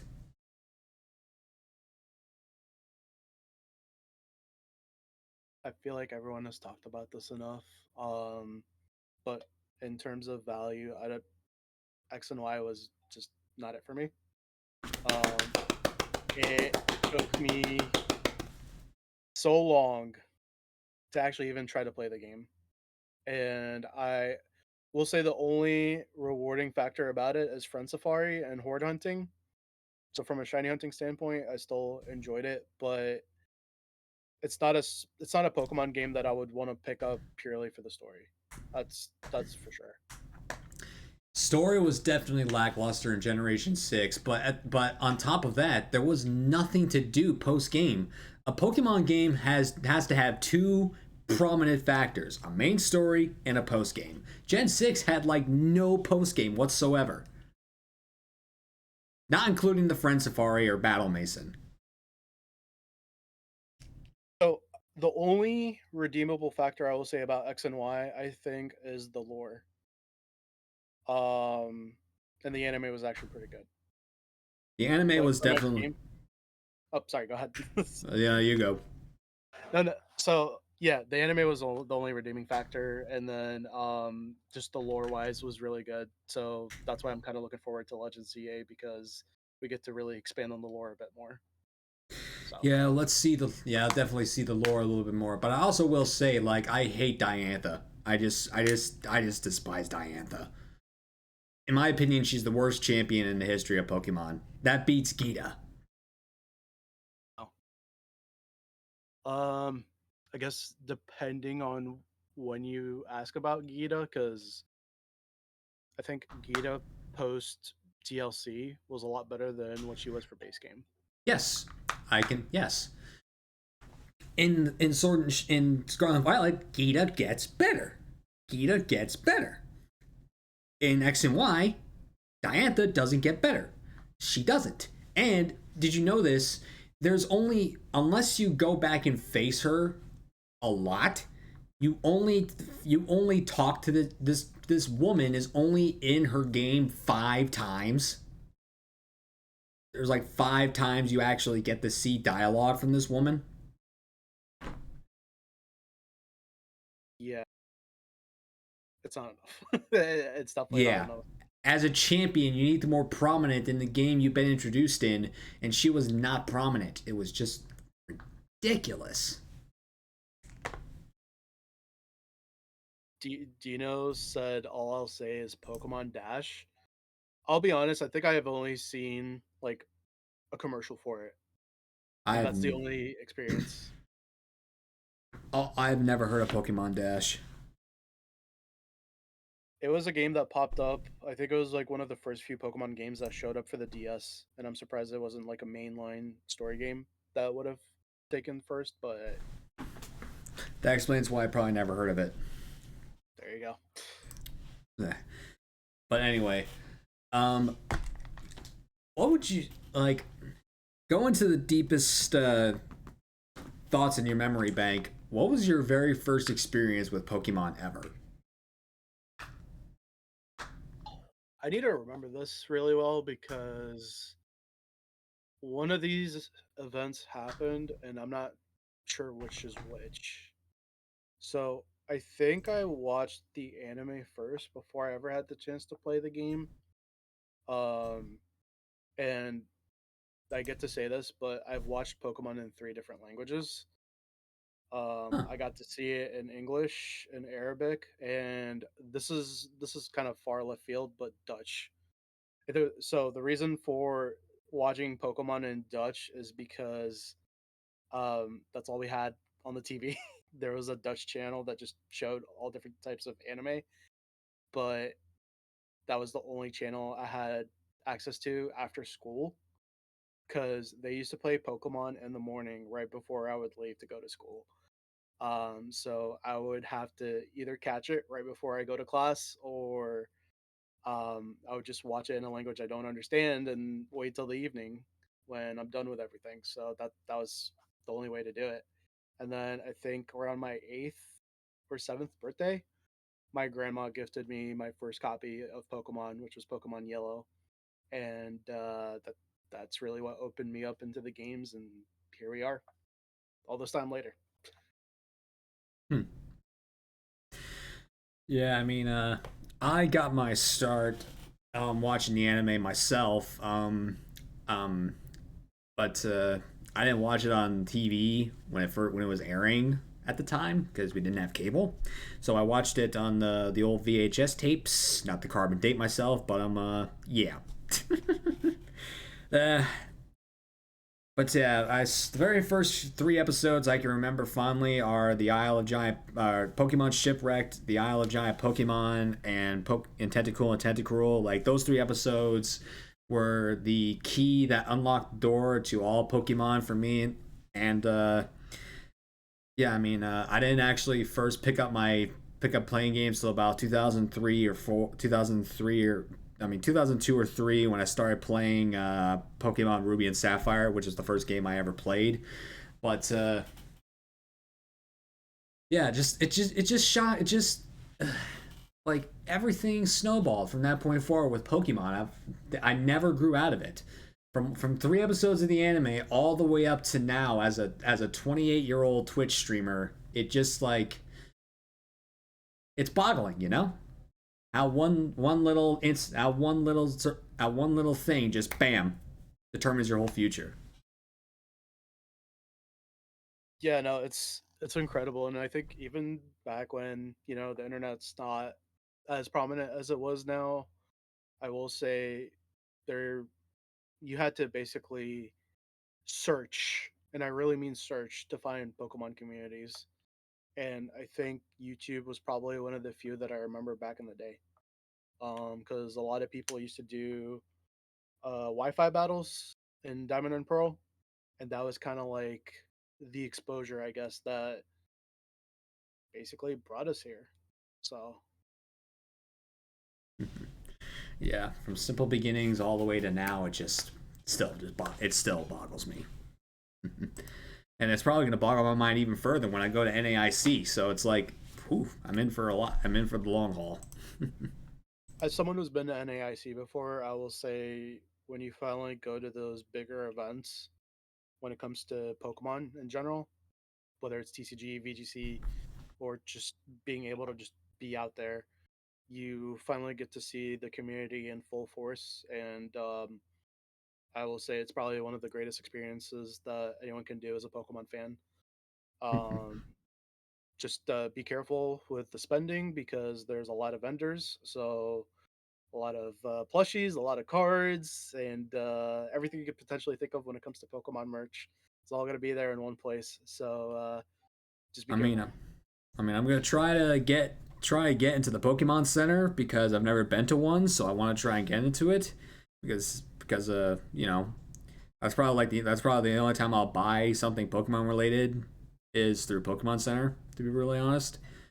But I mean, I also would have gone to Worlds, but I forgot to sign up for during the week that the spectator passes were, you know, eligible. I forgot to sign up for it, so I decided to dash my money to NAIC. See, it's still kind of a good shot because it gives you a bit of a preview. Honestly, an AIC is a good medium between, you know, smaller events like regionals and worlds. I think Definitely. worlds is very overwhelming, and with the new system that they have set up, because it is a raffle based and there's a lottery system, so you can get picked or you might not. Yeah, fair enough. Okay, so the next portion of the show is what I like to call the emote elaboration. So go ahead and share with us some of your favorite Pokemon emotes and explain like why they're a thing, if there's a story behind any of them, or just, you know, give us some input on your emotes.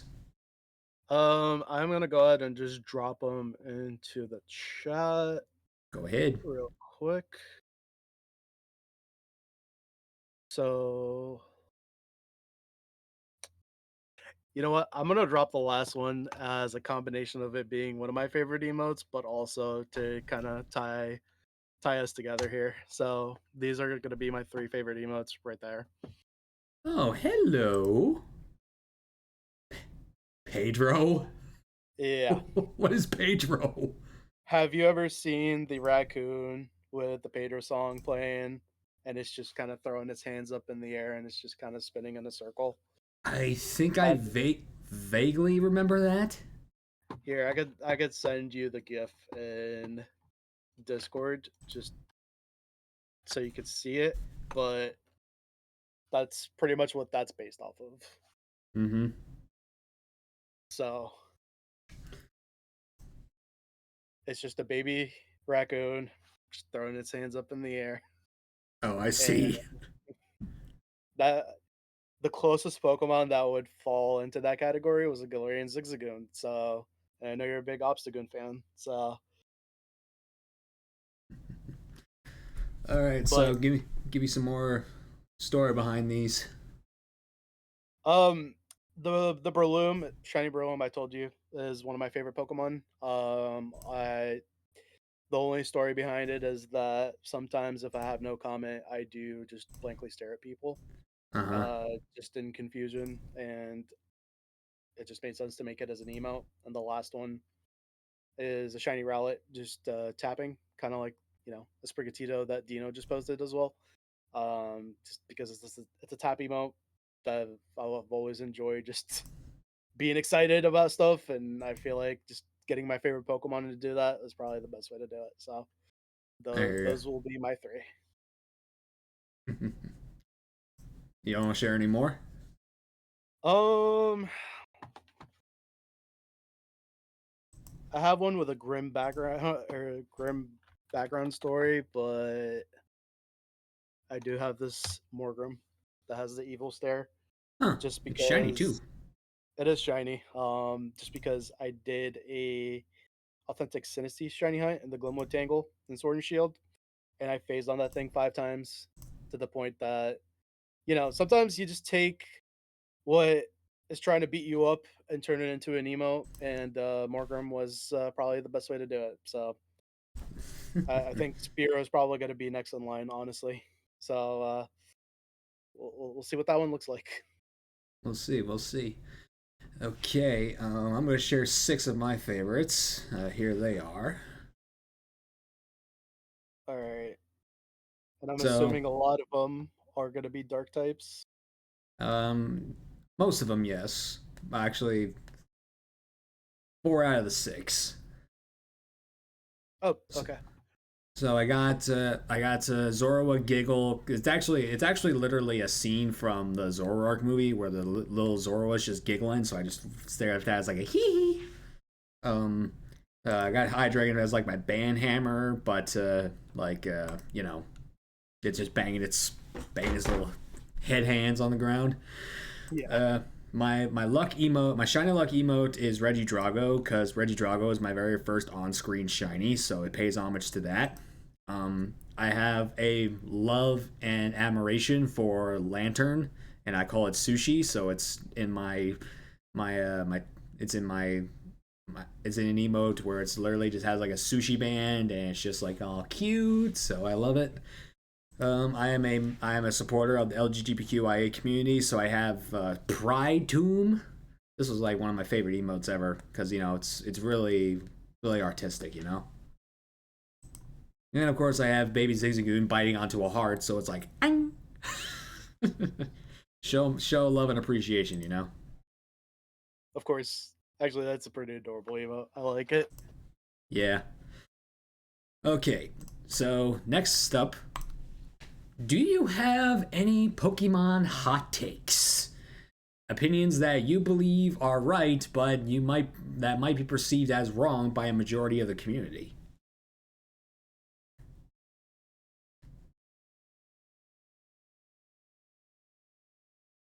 See, I had all the time in the world to think about that answer as we were going along, and I still can't come up with one. Um,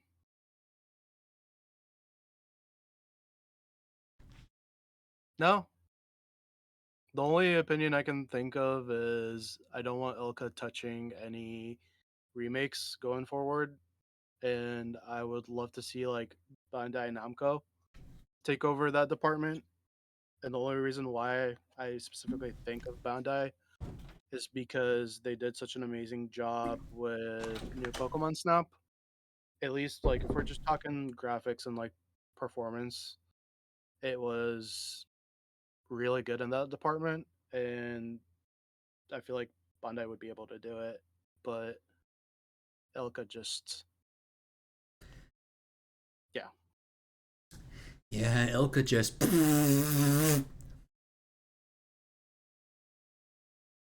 Yeah, and here I was sitting here thinking I think I'd grab one of my hot takes and just say it right away, but at the same time can't think of much either. I think probably one thing I can say. Um, let's see, get rid of that chat bot. Probably one hot take I think I have that may not be agreeable by most of the people is um uh, eh, it's not that it's not that I hate it because of the fairy type. I just don't get the hype for Sylveon. To me, it's just to me there's just better evolutions out there. I don't think it's the best. I don't think people say Sylveon's the best evolution. I don't think it is. I just don't see the hype behind it. It's got an awesome shiny. I will agree on that, but I just don't see the hype behind it. I just think there are better evolutions. I think it's just the aesthetic that people really appreciate about Sylveon. So, as someone who has like Sylveon as a top 3 evolution for me, I I think really it's just the aesthetic. Like I'm not gonna disagree with someone if you think Sylveon's terrible, but everyone at the end of the day ke- basically navi- basically gravitate towards certain types of Pokemon, and we have over 1,000 Pokemon to pick from. Mm-hmm. So you're bound to have your favorites and your least liked, but I don't know. I think yeah, some people might think it's a hot take, but no, just you do you. Honestly, at the end of the day, everyone's got their aesthetic that they enjoy and they hate, and it's okay to do so. So Okay, let's see. There's another one I had. Let's see which gen was it?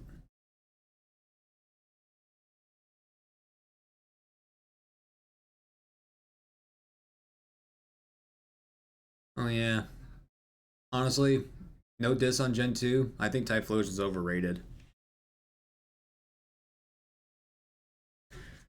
Like, I've always been a Feral. I've always been a Feraligatr person. I very seldomly also use Cyndaquil, but it's just like Typhlosion does not have the best move pool. and it's not that versatile. So I just think like a lot of people just like to give Typhlosion so much hype and appreciation, but I just think it's overrated. It's kind of like Charizard, but Charizard's overrated for so many reasons. I can't list them all, but I just think as a like juicy hot take, Typhlosion is a little bit overrated for me. Kind of disappointed, but you know what? I have to respect it. Kind of disappointed. Yeah, but like, hear me out on this. So when it comes to Typhlosion specifically, I know that we didn't get the physical and special split until Gen 4, but in Gen 2, you were able to teach Typhlosion Thunder Punch. And because Thunder Punch was considered a special type move, Uh-huh. and same thing with Fire, then Typhlosion was a menace in like the original Gold, Silver, and Crystal games Yep. because you're you're able to teach your Thunder type moves or Electric type moves, just specifically Thunder Punch, and that was just enough to basically steamroll most of the game. Unfortunately, did lose that in the Heart Gold and Soul Silver games, but I will say I do love Shiny Typhlosion both for the 3D games, Yeah. and more specifically, Gold, Silver, and Crystal Cyndaquil Mm-hmm. as a whole. I So. see. Gotcha. Okay, let's move on to my favorite portion of the show, the shared experiences. So we're gonna play those Twitch clips you sent me, and we're gonna play 3 of mine. So let me just fix this up really quick. Get it ready.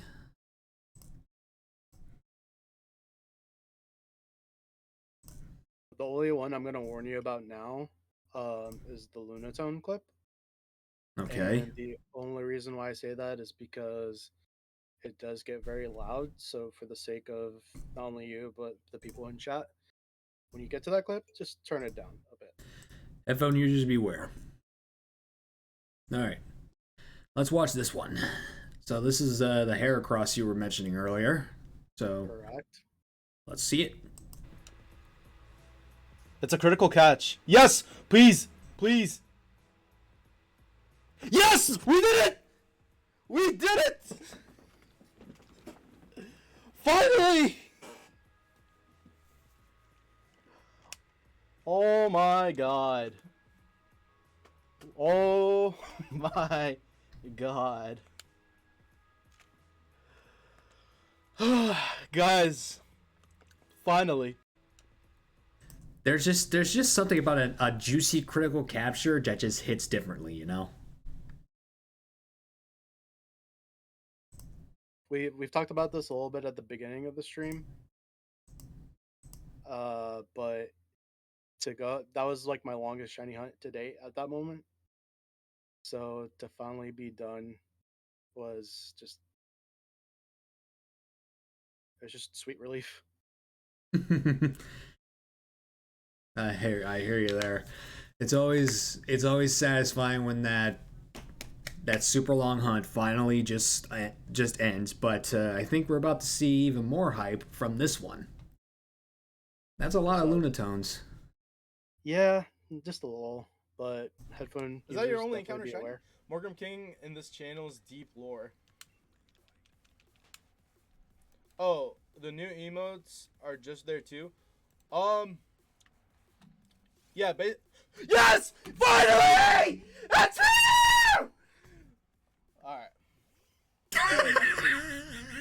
I told you I'd get loud. I told you I'd get loud! Finally!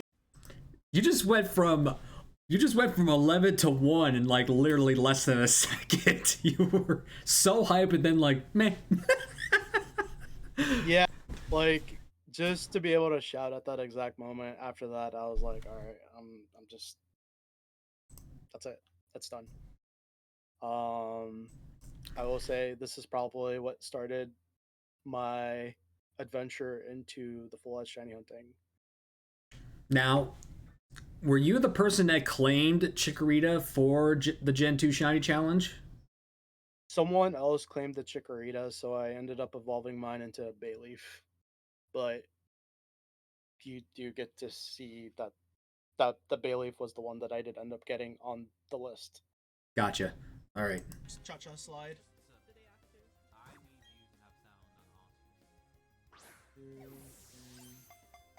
Oh, shiny Chikorita! Yes! Yes! Yes! No shot. Yes! No way! First full odds! Oh man, that's my first full odds shiny. Someone already had Chikorita, but that's fine. The Stinkerita. Cha-cha. Stinkerita. End up nicknaming it Stinkerita, and even though it's a Bayleaf, it's there to this day. So, Well, to be fair, I was in the Gen 2 challenge myself. I claimed the Tyranitar. And and here's the thing. I actually found my shiny Larvitar because I did a Masuda. I found my Larvitar before Nomi did. So everyone, it was mentioned that Nomi's claiming the Larvitar. So I was like, okay, I'll claim the Tyranitar. So I had to evolve it all the way to Tyranitar before it was claimed. So. hey, honestly, to get a shiny Tyranitar as part of the Gen 2 challenge was definitely a flex still.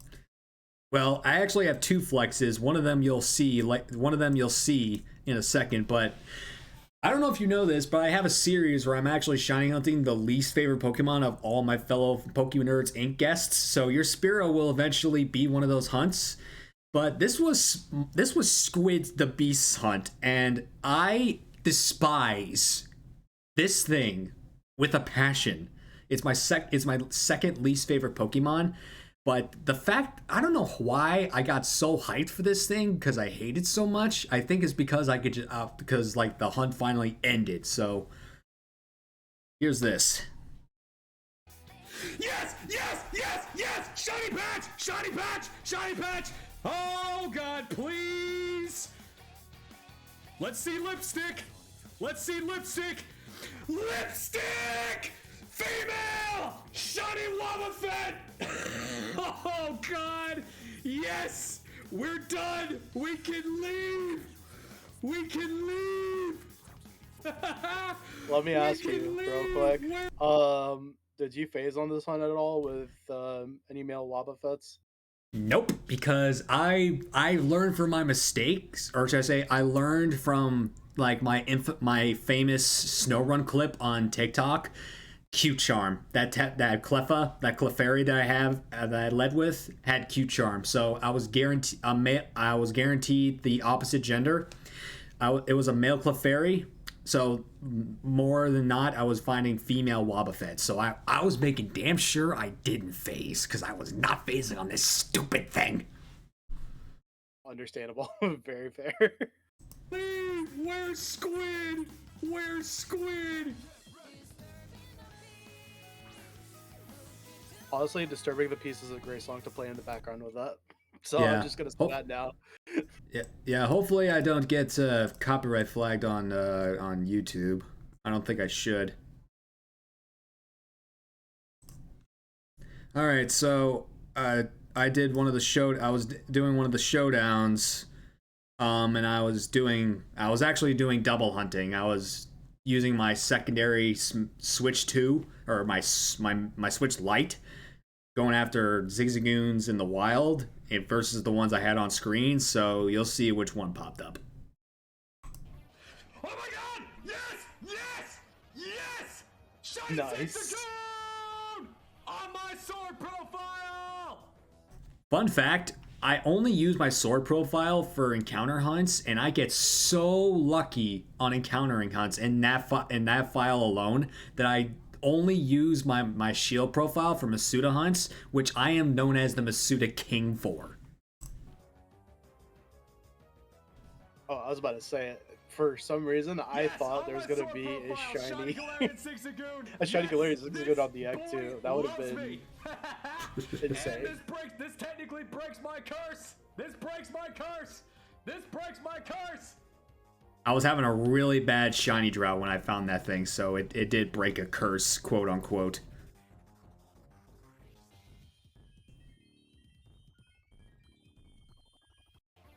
Oh my God! Yeah, it didn't. All right, so this is my biggest flex. This is the biggest flex I'll probably ever have. So I was in the Gen 1 Shiny Challenge as well, the 151. And it was this clip alone as to why I chose Tyranitar for the Gen 2 Shiny Challenge. So weird. Oh my god, Shiny Dragonite! Holy crap, Shiny Dragonite! Yes! Yes! I got something, Shiny Dragonite! Holy crap, guys, clip it, clip it, clip it, clip it, clip it! Guys, clip it, clip it, clip it, clip it! Weird.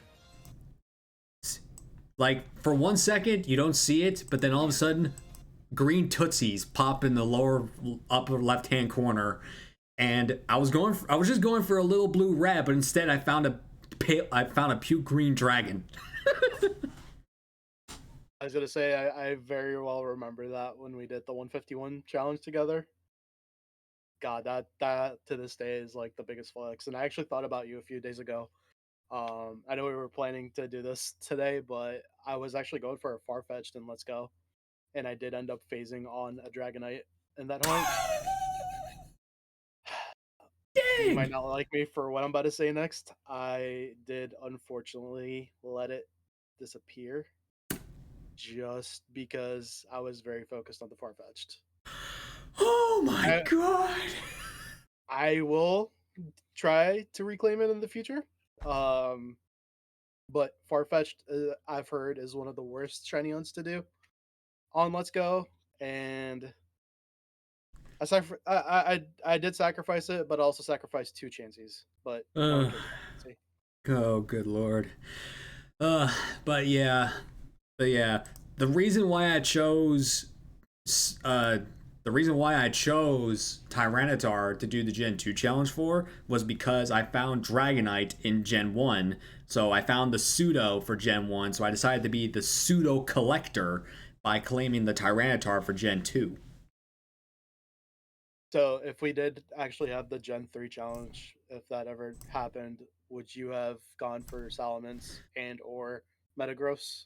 Yeah, I would have said like obviously they wanted to include as many creators as possible, so more than likely I would have gone for Metagross. And even if the Gen 3 challenge ever does happen, I am gonna go for Metagross. Would you just go for a Beldum and evolve it, or would you want to like try to get the Strong Spawn and Sword and Shield? Probably more than likely get the Beldum and then evolve it, so that way nobody can claim it before I do. Yeah, fair enough. Fair enough. Okay, so aside from on-screen moments you can recall from pop obviously this, are there any experiences with Pokemon that you'd like to share that probably haven't off-screen? Yeah, I mean, a lot of it is gonna be just the IRL Pokemon events. When it comes to regionals or NAIC, those will always be kind of a core memory for me. Although I don't really get to, share that on stream because it's usually a weekend that happens and then everyone kind of goes back to doing their thing. But just being able to meet so many amazing content creators in person, meeting a lot of people that just love Pokemon just as much as you do in person, is always uh, I leave those events sad but also full just because of all the amazing memories I get to make with a lot of friends that I've gotten the pleasure of basically meeting over Twitch. So it's always always a nice time. And I do a lot of offline hunting too. And if I want to talk about kind of my biggest shiny flex to date, it will there's two. Um and this one is kind of like a 50-50 because people might think that I didn't get the opportunity of getting it, but got lucky. So I picked up a Japanese copy of Black 2 last year, and it happened to have a shiny Genesect on it. And I went to go verify to see if it was the real deal or not, and was able to match not only the OT, but also the moveset, the item held, and just everything about it. just screamed that it was a movie distributed shiny Genesect. That is a And- major flex. And the other one is Shiny Mew and Emerald after 2000 Runaways that Only I got. two. Oh yeah, got it. Yeah, it was only 2000, but I also got it the day after my birthday, and I had a crazy luck streak that entire week where I also got, I think, 3 shinies in Black 2 and White 2. Lucky So- duck. Yeah, a duck is one of them. That's for sure.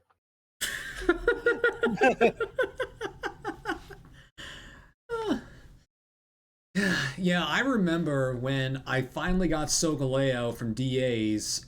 For the next 12 days, I had some of the best shiny luck I have ever had. Because I found not 1, not 2, not 5, but 20 different shinies from Sword and Shield in that span of 12 days. Honestly, 20 shinies in 12 days is still impressive, Yeah. especially when it's Sword and Shield. Yeah, just Sword and Shield. I found 20 shinies.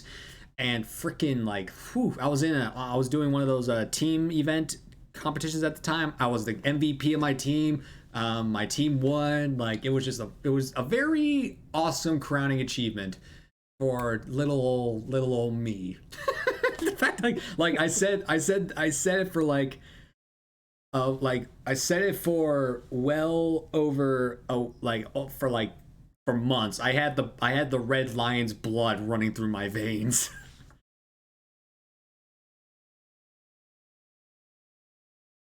I was gonna ask you, so this I'm kind of jumping around with this a little bit. Are you currently building a shiny living dex? No. I'm one of those shiny hunters that shiny hunts Pokemon that either pique my interest or it's what I'm feeling at the time. Like when I'm doing when I did the hunts for Darkrai, Arceus, and currently Shaman. I'm not doing it to fill a shiny living dex. I'm doing it because they're the mythicals I can authentically shiny hunt. So I want them because I want their shinies, brownie points, and kind of a flex. That's pretty much all I can say. Justified for sure. Yeah, I mean, I got a shiny of every legendary, except Zamazenta, because I forgot to redeem one of the codes that a friend gave me for shiny Zamazenta. So, but any other legendary that I had, I caught authentically from wormholes or DAs. Eh. Speaking yeah. about shiny mythicals too, I guess with all the new home accessible shiny mythicals you could get for completing certain Pokedexes, is that Mhm. something that you decided you want to start, or I've been getting living dexes since the Sun and Moon days. So I always bought both games, so I was able to get a living dex. So I did the living dex for Sword and Shield and the DLCs. I did the living dex for Legends Arceus. I did the living dexes for Scarlet and Violet. I got all the Pokemon listed on a living dex. It's just how I roll. Like people are saying, I'm working working on my decks to get the mythicals. Like I already did that. I did that. Like not even a month into getting the games. Now you're saying like you're like 2 years later that you're now just doing this. It's like I don't know. unfortunately I'm one of those people, but it's okay. I think I'll probably start doing that moving forward, where I just do a living dex for a game I'm playing, just for easy access and to get the charm in the other games. So Yeah, fair enough. All right. So the last topic we normally talk about is Pokemon news, but to be honest, there's not much news. So over the last few podcasts, what I've been asking the guests is, what are your greatest expectations for Legends ZA? And actually, I'm asking you a question I recently asked my Discord community. What is a Pokemon in Legends ZA you wish gets a Mega Evolution? I feel like this is one that everyone can agree upon. It's a Pokemon we brought up earlier in the podcast, but it's also a Pokemon that did attempt to get a Mega, but failed because of the quote unquote lack of design. Uh-huh. That Pokemon is Flygon. Mm-hmm. It's a Pokemon I desperately wish that it could get a Mega because it deserves so much love. But unfortunately, I don't even know if it's something that we're gonna get or not. I guess it's just we're gonna have to find out until Legends ZA comes out. We'll see if we are gonna get that benefit or not. Yeah, I feel you there. But what are you looking forward to the most, and what do you look what do you look? Jeez, I can't get the words out of my mouth. What are your expectations for the game that hasn't been officially released yet? So we got a bit of a reveal from one of the trailers about the battling mechanics, where it's gonna be less of a turn-based setup and more of a almost kind of like a Pokemon battle you'd see on the anime. And that's one I'm kind of excited to look for because they did mention in that trailer that you're basically going to start at Z and work your way up to A, and that's basically your rank. But at the same time, as someone who did a lot of battling, I would probably say it's something I'm really, really excited about. And also the return of the elemental monkeys and Patrat and Watchog. Just being able to shiny hunt those on a Switch game is something I'm really excited about, and same thing with Furfrou. Just I'm not the biggest fan of any of those guys, to be brutally honest. I'm not. I'm I'm trying to do a shiny living deck, so I'm just happy to be able to do it in easier games. So Gotcha. that's really it. I hear you. I gotcha. Yeah, as an experienced battler myself, I'm looking forward to the battle mechanics of the game. I'm looking forward to see how Zygarde comes into play with this story. And also a Pokemon that I wish gets a Mega Evolution. I mean, the most common answer is Flygon, but in all honesty, Gen 6 got like no Megas, so there's actually one particular Pokemon I wish gets a Mega, Go-Goat. But the biggest reasoning behind it is because I did an Ultra Sun randomizer Nuzlocke once, and Ultra Necrozma randomized to a Go-Goat, and when the animation for it came up, it literally had Go-Go with its hands out like this, and its legs being crossed like it was like Jesus Christ, and or like the Great Buddha, and I'm like, what is with the cross-legged Go-Goat? Was it? Wait, out of curiosity, was it almost like T posing? I don't know. Or It wasn't like it. I don't think it was more like T posing, but it was just like it was like it was meditating, like a monk would, and it just like it was crazy. It was funny as hell. God, that's an image that I don't know if I'm gonna be able to get out of my head anytime soon. One image. Of like a Go-Go doing what it was doing. If there's a clip of it in my like if I have it on TikTok and YouTube clips if you want to go watch it. I might pull that up real quick.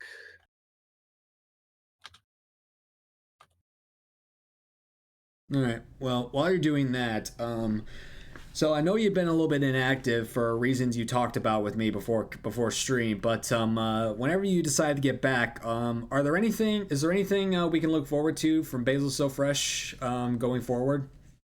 Yeah, for sure. I have started way too many quests in full odds games. I'm still in the midst of working on my Heart Gold Soul Silver Dream Team quest. I'm only up to 3 out of 6 members. I'm currently going for my 4th, and I think that hunt is going to go on forever until one of the two decides to shine. I'm currently going for a roamer in Heart Gold Soul Silver. Oh, And yikes. Yeah, Raikou is the hopeful target. Entei, like I said, I will never complain about getting a shiny roamer, but because it's a Dream Team quest, you have to commit to the target that you have claimed, unless I get some outside influence to tell me otherwise. Outside of that, I do have a Black 2 White 2 DTQ as well that I started. Me too. I'm curious, what did you pick for your starter? I didn't go with the traditional starter. What I did was I'm going with a team of Lucario, Arcanine, Magnezone, Crocodile, uh, what's the Crobat, and Haxorus. Because to be honest, I don't really like any of the like. Don't get me wrong, the Emboar has an amazing shiny, but it's not really more of a dream team, to be brutally honest. Gotcha. So yeah, my dream team are those Pokemon that I listed. I guess let me ask, have you started or have you gotten any of your members yet? I currently have Growlithe, but I'm stuck in the sewers. Oh yeah, you're going for Zubat. Yeah, I faced twice on rats,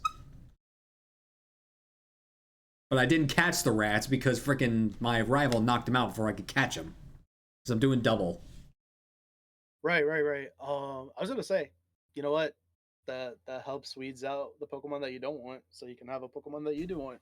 So I'm just surprised. I'm just I'm still like I periodically go back to it, so it's like I'm procrastinating to go back to it because I've been stuck in the sewers for months. yeah, I am stuck going for Riolu as well, even though it's not a DTQ member. I have separate copies that I'm working on in Japanese for the.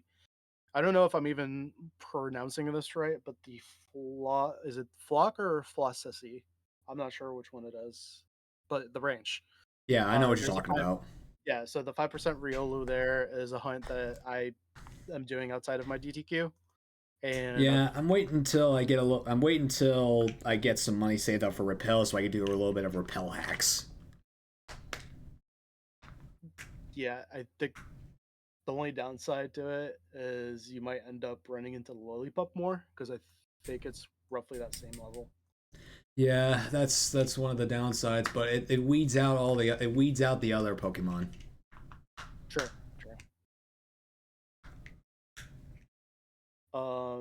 But yeah, otherwise, outside of those projects, I think not full odds related. I do have something that I do want to do on stream at some point.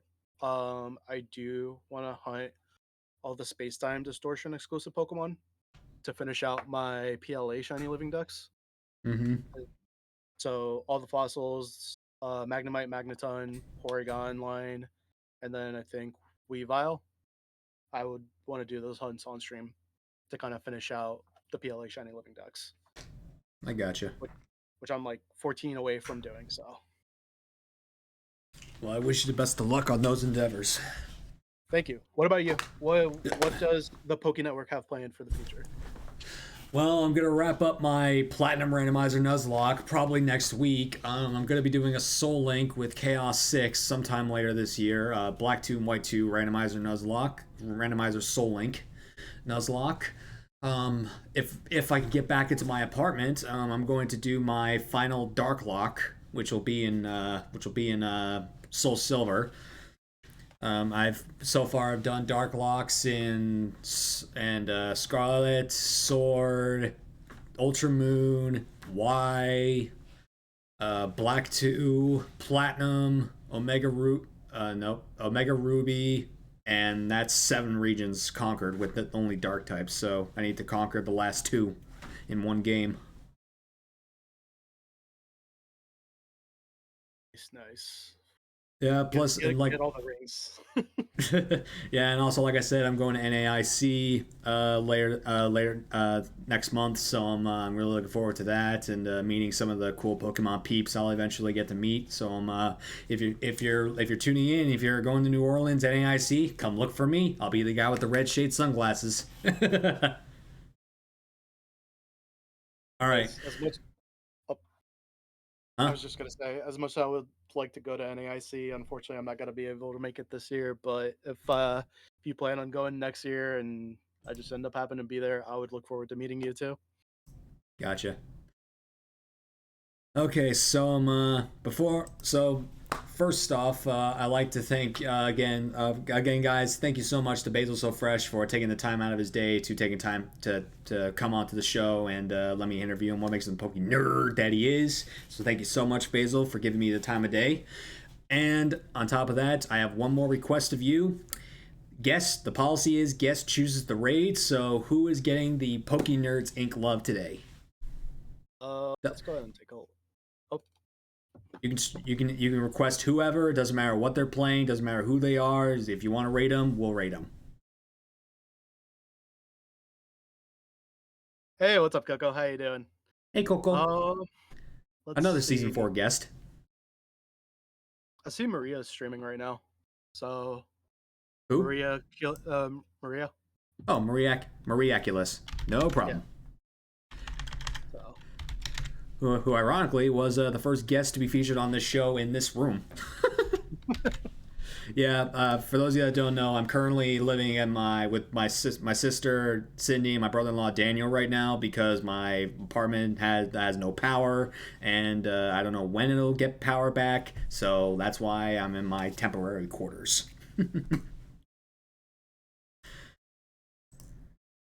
But yeah, Spencer, and again, thank you so much for inviting me on the show. I actually had a blast doing this podcast and getting another podcast under my belt because this is only I would probably say this is the second podcast I ever do. So I was really excited to finally be on here. And as always, for anyone that's watching too, thank you so much for hanging out. Y'all are absolutely amazing. If you're not following Spencer either, I highly suggest you do so. And if you're not following Basil, I highly suggest you do. If his link is in the top of the chat list. But okay, if you are subbed to the Poké Network Twitch channel, you can use this raid call. If you are not subscribed to the Poké Network Twitch channel, you can use this raid call, the one with the Pikachu ramen emotes. But all right, I'm gonna go ahead and get the raid started. We'll go raid Mariaculous and send them the podcast hype. But is there a normal outro that you like to say before you end off a stream? No, it's usually just really simple. I just say, thank you for sticking around. If you've been lurking, thank you so much. Lurkers do build the solid foundation of Twitch. And as always, until next time, until we get another shiny, take care of yourselves and make sure you stay healthy and you stay happy. So. Yeah, I like to say thank you again for choosing the back alley as a place to hang out tonight. Stay safe, stay strong. I'll see you on the next one. Take care, you nerds. But in honor of the True Turbo, I like to end every podcast by reminding everybody to stay safe, stay rocking, stay true to yourself. I will see you guys in a few weeks for the season 4 finale of pokeNERDS Inc. You guys are going to love the guest, or maybe more, I have lined up for the season 4 finale. So from all of us here at pokeNERDS Inc., thank y'all again for tuning into another podcast. So until then, take care. Bye-bye.